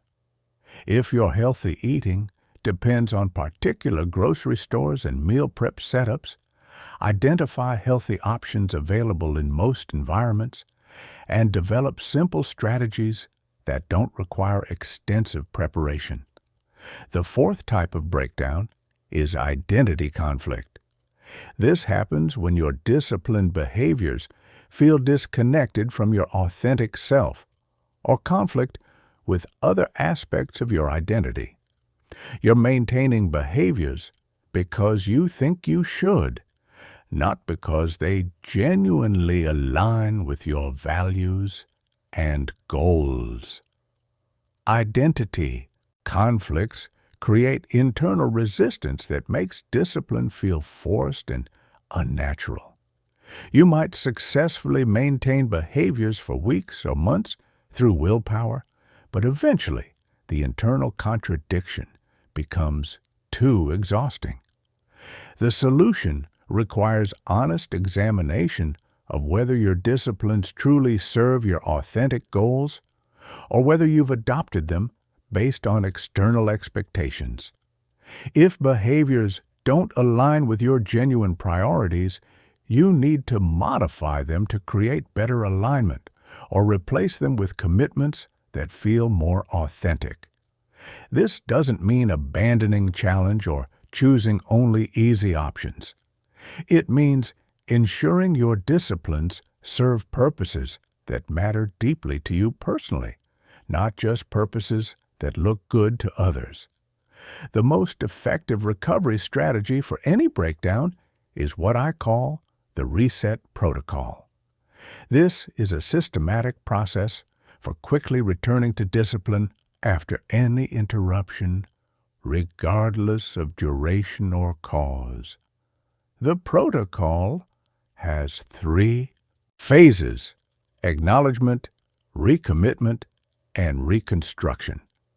In acknowledgement, you honestly assess what happened without judgment or self-criticism. You identify specific factors that contributed to the breakdown and lessons you can learn. In recommitment, you consciously choose to resume based on your values and long-term goals, rather than momentary feelings. You remind yourself why these behaviors matter and visualize the benefits of returning to consistency. In reconstruction, you implement simplified versions while gradually rebuilding the systems that make discipline feel automatic. You focus on consistency over intensity until momentum is reestablished. The key to successful recovery is speed of implementation. The longer you wait to restart after breakdown, the more psychological resistance builds up. It's better to restart immediately with minimal behaviors than to wait until you feel completely motivated to resume full intensity. Remember that breakdowns are opportunities for learning and system improvement, not evidence of personal failure. Each breakdown teaches you something valuable about your psychology, your environment, or your approach that can make your systems more robust going forward. Chapter 10. Scaling Excellence, Building Discipline. Across multiple life areas, once you've mastered making discipline feel natural in one area of your life, you face a new challenge. How do you expand that same mastery across multiple domains simultaneously without overwhelming yourself or burning out? This is where most people stumble. They finally get their fitness dialed in, then decide to simultaneously transform their career, finances, relationships, and personal development all at once. Within weeks, they're drowning in commitments, every area is suffering, and they end up abandoning everything in frustration. The problem isn't lack of commitment or capability. It's a fundamental misunderstanding of how psychological resources work and how to strategically allocate them across competing priorities. Your brain has limited capacity for conscious self-regulation.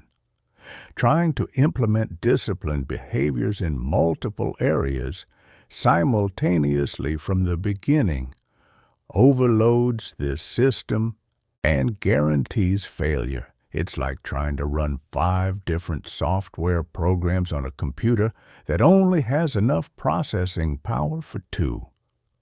Everything crashes.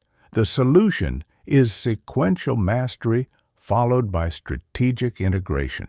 You focus intensively on building discipline in one area until it becomes truly automatic, then gradually expand to other areas while maintaining the foundations you've already established.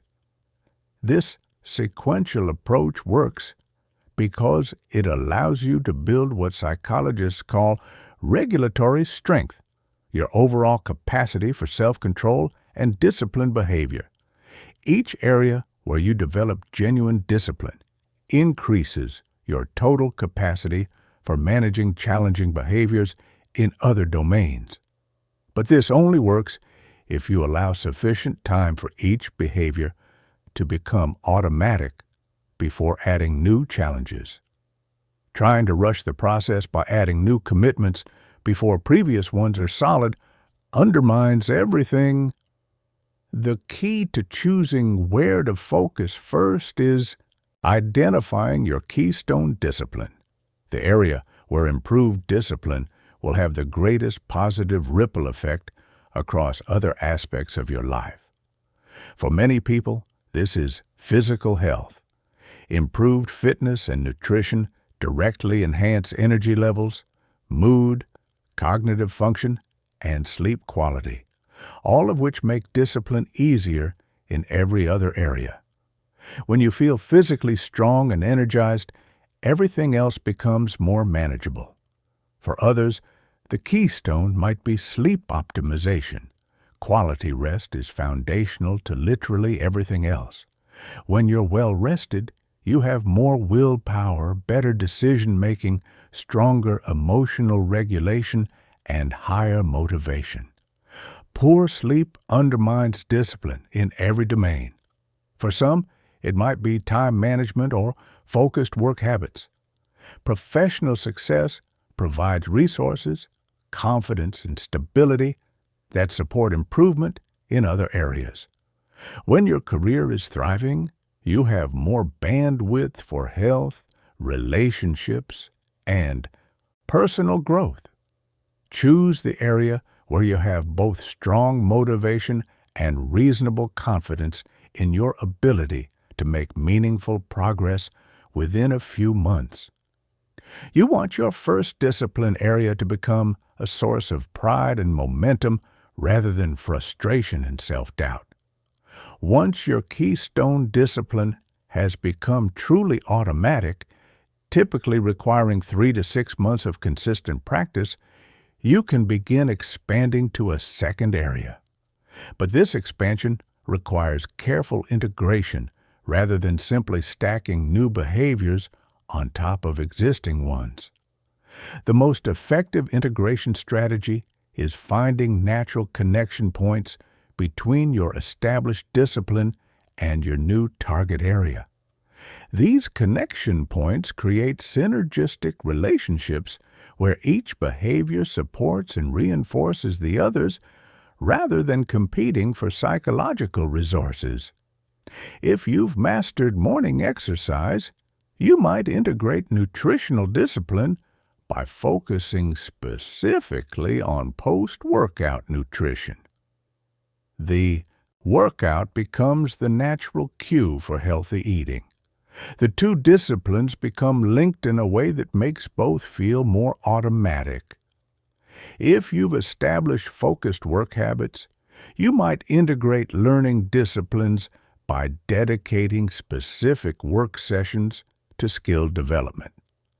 The work routine you've already built becomes the container for new growth-oriented behaviors.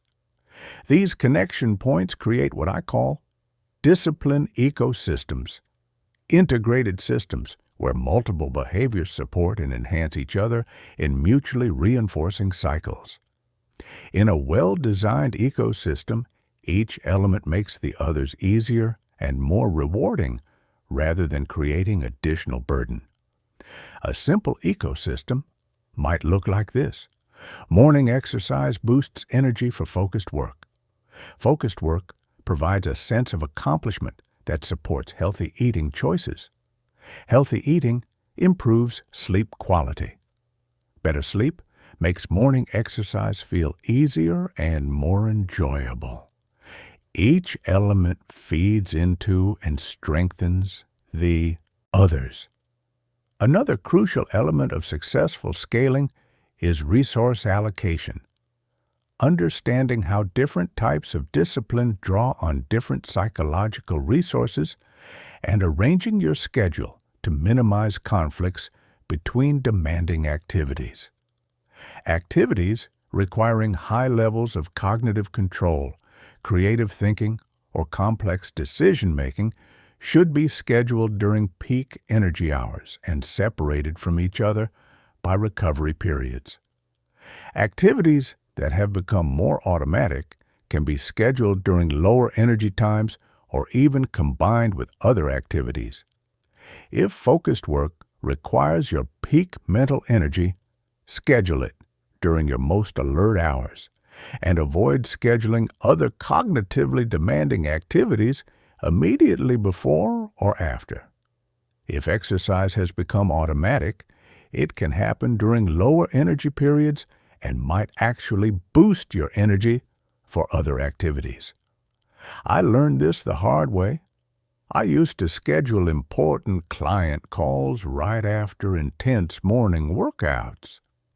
I thought I'd be energized and sharp. Instead, I was mentally foggy and struggled to think clearly. Both the workout and the call suffered because they were competing for the same recovery resources. Now, I schedule workouts mid-morning after my most important deep work, or in the evening as a way to transition out of work mode. The workout doesn't compete with cognitive demands anymore. Both activities improved dramatically once I stopped forcing them to share limited resources. Advanced practitioners design discipline ecosystems that include built-in feedback loops for monitoring and adjusting the system based on results and changing circumstances. You develop sensitivity to early warning signs that one area is beginning to slip, and you have predetermined responses that protect the overall system. You also build in regular review periods where you assess how well your different disciplines are supporting each other and make adjustments to improve synergistic effects. Maybe you change the timing of certain activities. Maybe you modify specific behaviors to create better integration. Maybe you temporarily reduce focus on one area to strengthen another. One of the biggest challenges in scaling discipline is managing the perfectionism that often develops as you become more successful with disciplined behaviors. As you experience benefits in one area, it's natural to want to optimize everything simultaneously and hold yourself to increasingly high standards across all domains. But perfectionism across multiple areas is unsustainable and often counterproductive. It creates psychological pressure that can undermine the natural motivation and enjoyment that make discipline feel effortless. Instead of trying to optimize everything simultaneously, maintain a hierarchy of priorities that allows you to excel in your most important areas while accepting good enough performance in less critical domains. This doesn't mean abandoning standards or accepting mediocrity. It means being strategic about where you invest your highest levels of attention and energy. Sustainable excellence requires cycles of focus and recovery rather than constant peak performance in all areas. During intense work periods, you might maintain fitness at a maintenance level rather than pushing for new personal records. During vacation periods, you might relax dietary restrictions while maintaining core exercise habits.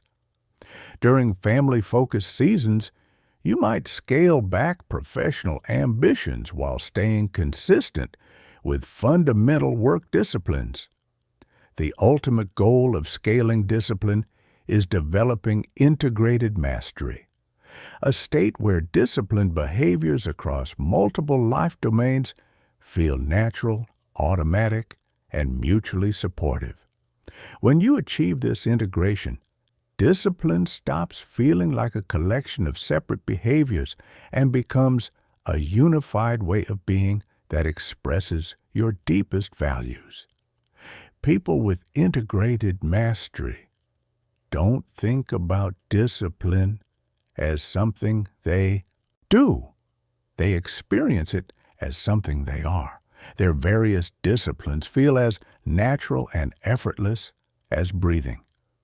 The different areas of their life work together in harmonious support of their overall growth and contribution.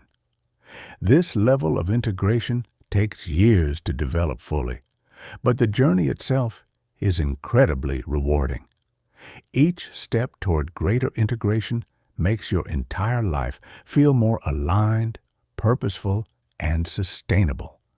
You stop feeling fragmented across different roles and responsibilities and start experiencing deeper coherence in how you show up in every domain.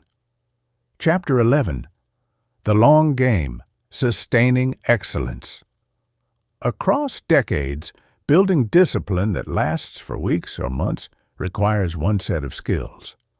Maintaining that discipline through years and decades requires something entirely different.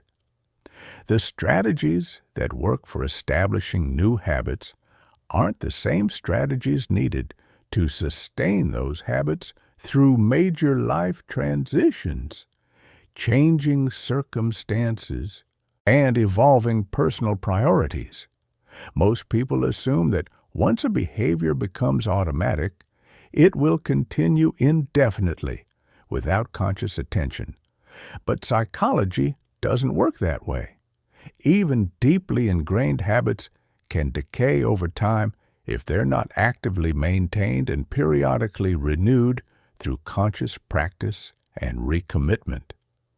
The first challenge of long-term consistency is habituation, the natural tendency for any repeated experience to become less rewarding over time. Activities that initially felt exciting and motivating gradually become routine and may even start to feel boring or burdensome.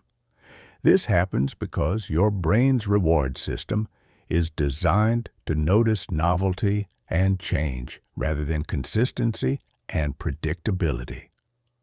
The same workout that gave you an incredible high when you started might barely register as enjoyable after you've done it hundreds of times. The excitement fades even though the objective benefits remain. The solution isn't constantly chasing new activities or abandoning behaviors once they become routine. Instead, you need to develop strategies for finding novelty and growth within established disciplines. This might involve progressively increasing difficulty to maintain optimal challenge, exploring new variations to keep things interesting, finding deeper levels of mastery within the same basic activity.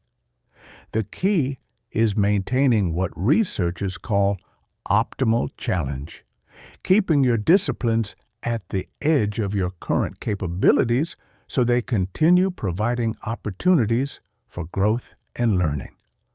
When I first started running, every session felt like an adventure. My body was adapting rapidly. I was discovering new routes. I was experiencing constant progress. After 2 years of consistent running, it started feeling mundane. Same routes, same pace, same experience. Instead of quitting or switching to completely different activities, I started introducing strategic variations. I tried trail running instead of roads. I experimented with interval training. I started running with a local group. I set new distance goals that pushed my current limits. Each variation brought back that sense of novelty and challenge while maintaining the core discipline I'd built. The second challenge is navigating major life transitions that disrupt the context and identities supporting your disciplines. Career changes, relationship shifts, geographic moves, health challenges, family transitions. All of these have the potential to undermine behaviors that previously felt solid and automatic. These transitions are particularly challenging because they often require completely rebuilding the environmental cues, social supports, and daily routines that make discipline feel effortless. You might need to reconstruct your entire discipline system to fit new circumstances while maintaining continuity with your core values and long-term vision. The most effective approach is developing portable core disciplines, essential behaviors that can be adapted to almost any circumstance while maintaining their fundamental character and benefits. Basic physical movement that can be done anywhere. Core mental practices like reflection or planning that don't depend on specific environments. Fundamental nutritional principles that can be applied regardless of available food options. By identifying and strengthening these portable disciplines, you create a foundation of consistency that can survive almost any external change. Even when major transitions disrupt your elaborate systems, you can maintain momentum through core practices while rebuilding more complex routines in your new circumstances. The third challenge is discipline drift, the subtle, gradual erosion of standards and consistency that happens so slowly it's often unnoticed until significant regression has occurred. Workout sessions that gradually become shorter and less intense. Healthy eating that slowly incorporates more processed foods. Focused work, periods that imperceptibly fill with more distractions. Discipline drift is insidious because each individual change feels insignificant and justifiable. Missing one workout due to legitimate conflict seems perfectly reasonable. Having convenience food once because you were genuinely busy isn't a big deal. Checking your phone just once during focused work won't hurt anything, but these small compromises compound over time and can eventually undermine years of discipline development. The erosion happens so gradually that you don't notice until you've drifted far from your original standards. The solution is implementing consistency monitoring systems, regular check-ins where you honestly assess whether your disciplines are maintaining their original standards and effectiveness, weekly reviews of behavior patterns, monthly assessments of progress toward long-term goals, quarterly deep evaluations of whether your systems are still serving your evolving priorities. These monitoring systems need to include both quantitative metrics, tracking specific behaviors, outcomes, and measurements, and qualitative assessments of how your disciplines feel and what they're contributing to your overall life satisfaction and growth. I schedule a Sunday evening review every single week. 15 minutes where I honestly assess how my key disciplines went. Did I maintain my standards? Where did I compromise? What patterns am I noticing? This simple weekly check prevents drift from accumulating unnoticed. I catch small regressions before they become big problems. The fourth challenge is avoiding the arrival fallacy, the mistaken belief that once you reach certain levels of discipline or achieve specific goals, you can relax your efforts and coast on previous achievements. This often happens when people reach major milestones like achieving target weight, completing challenging projects, or establishing financial security. The problem with arrival mentality is that discipline isn't a destination, but a dynamic process, requiring ongoing attention and energy. The moment you stop actively cultivating disciplined behaviors, entropy begins working against you. Skills atrophy, habits weaken. The psychological conditioning that makes discipline feel effortless gradually fades. Instead of thinking about discipline as something you achieve and then maintain passively, think about it as something you practice continuously, like physical fitness or musical ability. Discipline is a capacity that must be actively developed or it will naturally decline over time. This doesn't mean you can never relax or that you have to maintain peak intensity indefinitely. It means developing sustainable approaches that can be maintained over decades rather than just months, and recognizing that periodic renewal and recommitment are natural and necessary parts of the long-term journey. The most advanced strategy for long-term consistency is evolutionary discipline, the ability to consciously evolve your behaviors as your life circumstances, priorities, and capabilities change while maintaining continuity with your core values and long-term vision. Evolutionary discipline recognizes that specific behaviors serving you well in one life phase may not be optimal for another phase, but the underlying commitment to growth, excellence, and self-mastery remains constant. You develop the ability to thoughtfully adapt your systems while preserving the psychological patterns and identity structures supporting sustained high performance.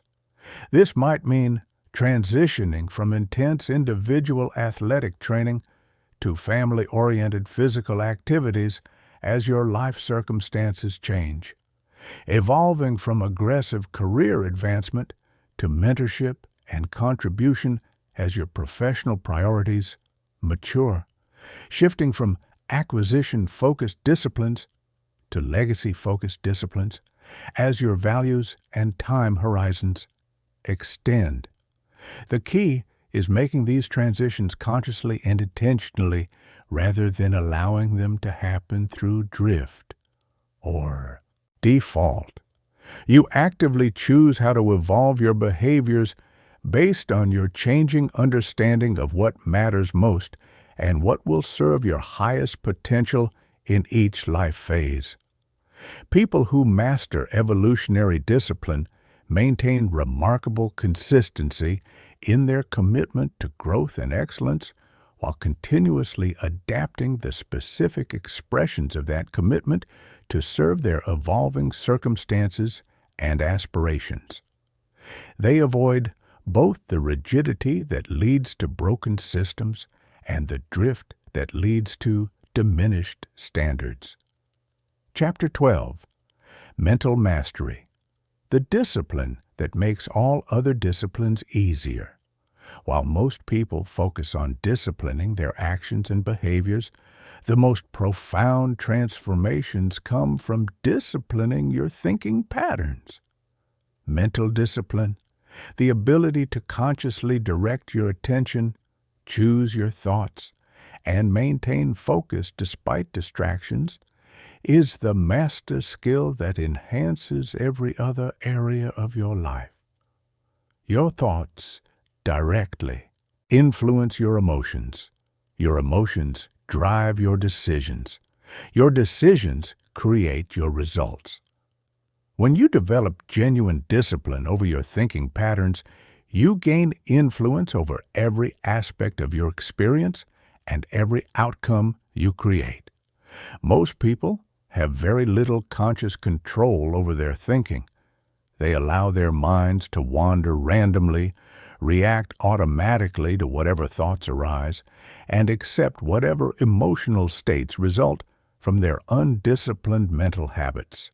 They're passengers in their own minds rather than drivers of their own experience.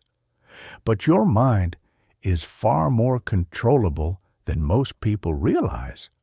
With proper training, you can learn to direct your attention with precision, choose your thoughts consciously, and maintain specific mental states that support your goals and values. The first level of mental discipline is attention control, the ability to focus your mind on what you choose for as long as you choose without being distracted by irrelevant thoughts, emotions, or environmental stimuli. This is the foundation skill that makes every other form of discipline easier because it allows you to stay present and engaged with challenging activities. Most people have incredibly weak attention control. They can't focus on a single task for more than a few minutes before their mind starts wandering. They get distracted by every notification, every stray thought, every slight discomfort. This weak attention makes every challenging activity feel more difficult because they're fighting both the inherent challenge and the additional challenge of keeping their mind engaged. But attention control can be trained systematically. Start with brief periods of focused attention, perhaps 5 to 10 minutes of completely focused reading, or a simple breathing meditation, and gradually extend these periods as your concentration capacity increases. The goal isn't eliminating all mental wandering. That's neither possible nor necessary. It's developing the ability to notice when your mind has drifted and consciously return your attention to your chosen focus. This skill of noticing and redirecting is what builds genuine attention control. I started practicing this with reading. I'd set a timer for 10 minutes and read with complete focus. No phone, no distractions, just the book and my attention. Every time my mind wandered, I'd gently bring it back. At first, I was redirecting my attention every 30 seconds. After a few weeks, I could maintain focus for the full 10 minutes. After a few months, I extended to 30 minutes. Now I can read for hours with deep focus, and it feels effortless. The second level of mental discipline is thought selection, the ability to consciously choose which thoughts to engage with and develop versus which thoughts to acknowledge and release. Most people engage with every thought that arises as if they have no choice. But you can learn to be much more selective. This doesn't mean controlling which thoughts initially arise. That's impossible and unnecessary. It means developing the ability to observe thoughts as they emerge and consciously choose whether to engage with them further or let them pass. Thoughts that support your goals, values, and well-being deserve engagement and development. Thoughts creating unnecessary worry, self-doubt, or distraction can be acknowledged and released without being pursued. This selective engagement gradually shifts the overall pattern of your thinking toward more constructive directions. The third level of mental discipline is emotional regulation, the ability to maintain appropriate emotional states despite challenging circumstances or difficult thoughts and feelings. This isn't about suppressing emotions or pretending to feel differently than you do. It's about developing capacity to experience emotions fully while maintaining your ability to think clearly and make good decisions. Most people are completely controlled by their emotional states. When they feel anxious, they think anxious thoughts and make anxiety-driven decisions. When they feel unmotivated, they abandon commitments and drift toward immediate gratification. When they feel angry, they take actions they later regret. But emotions, while important and valuable, don't have to control your thinking or decision-making. You can learn to experience strong emotions while maintaining access to your rational thinking and long-term values.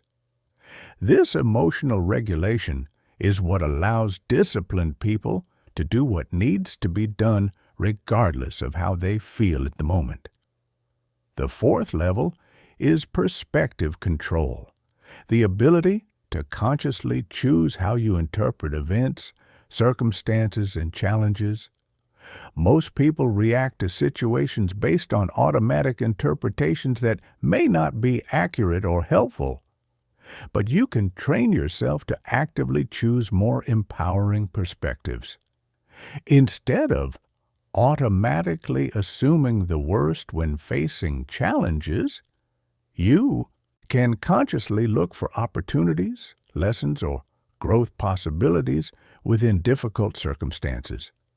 Instead of interpreting setbacks as failures, you can choose to see them as feedback and learning experiences. This isn't fake positivity. It's genuine cognitive flexibility that allows you to respond to situations in ways that serve your goals and well-being. The most advanced level of mental discipline is consciousness direction, the ability to deliberately choose what aspects of reality to focus on and how to interpret your overall experience. This goes beyond managing thoughts and emotions to actively shaping your fundamental experience of being alive. People with advanced mental discipline don't just react to their circumstances, they consciously choose how to experience those circumstances. They can find meaning in difficulty, maintain optimism during challenging periods, and stay connected to their values even when facing significant obstacles. This level of mental discipline creates what researchers call psychological resilience, the ability to maintain mental health, emotional stability, and effective functioning despite stress, adversity, or major life challenges. But it goes beyond just surviving difficulties to actively using challenges as catalysts for growth and development. The compound effect of mental discipline becomes apparent over months and years of practice. As your ability to control attention, select thoughts, regulate emotions, and choose perspectives improves, every area of your life begins improving as well. Physical discipline becomes easier because you can maintain focus during workouts and choose empowering interpretations of discomfort. Work discipline becomes easier because you can sustain concentration for extended periods and select productive thoughts even when facing boring or difficult tasks. Relationship discipline becomes easier because you can regulate emotional reactions and choose responses aligned with your values rather than your immediate impulses. Every moment of your waking life provides opportunities to practice mental discipline by consciously directing your attention, choosing your thoughts, and maintaining emotional regulation. When you commit to developing genuine mental discipline, you're not just improving your ability to think. You're gaining agency over your entire experience of being alive. Chapter 13. Integration and Mastery. When discipline becomes who you are. The ultimate transformation isn't just making discipline easier, it's becoming someone for whom discipline is no longer a choice, but a natural expression of who you are. True mastery occurs when discipline becomes so deeply integrated into your identity that choosing excellence feels as automatic as breathing. You don't decide whether to make healthy choices or work toward your goals. These behaviors emerge naturally from who you've become. This integrated mastery manifests in several distinct ways. First, there's effortless consistency. Your disciplined behaviors happen automatically without internal resistance. You exercise, eat well, work productively, and maintain healthy relationships not because you force yourself to, but because these behaviors feel natural and right. Second, there's authentic enjoyment. You genuinely look forward to challenging activities. You feel energized by difficult projects. You find satisfaction in pushing through resistance. This isn't fake enthusiasm. It's genuine rewiring of your reward system that makes growth intrinsically rewarding. Third, there's automatic course correction. When you do get off track, and everyone does occasionally, you naturally return to disciplined behaviors without dramatic struggle. The return to excellence feels as automatic as the drift away from it. Your identity pulls you back toward alignment. Fourth, there's expansion beyond personal benefit. Your discipline begins serving not just your individual goals, but the growth and well-being of others. You naturally become someone who models excellence, mentors others, and contributes to causes larger than personal advancement. The journey toward integration requires understanding that mastery is continuous refinement, not a final destination. Even people who've achieved remarkable integration continue to grow, learn, and evolve throughout their lives. The most advanced practitioners develop conscious evolution, the ability to deliberately direct their own continued development based on changing circumstances and deepening understanding. They don't just maintain existing disciplines. They consciously evolve toward ever greater expressions of excellence and contribution. The practical path toward integration involves several key commitments. First, treat discipline as a practice rather than a project, something you engage with daily as an expression of your values. Second, maintain conscious attention throughout the process. These techniques only work through sustained awareness and deliberate practice. Third, Embrace patience. True integration takes years, not months.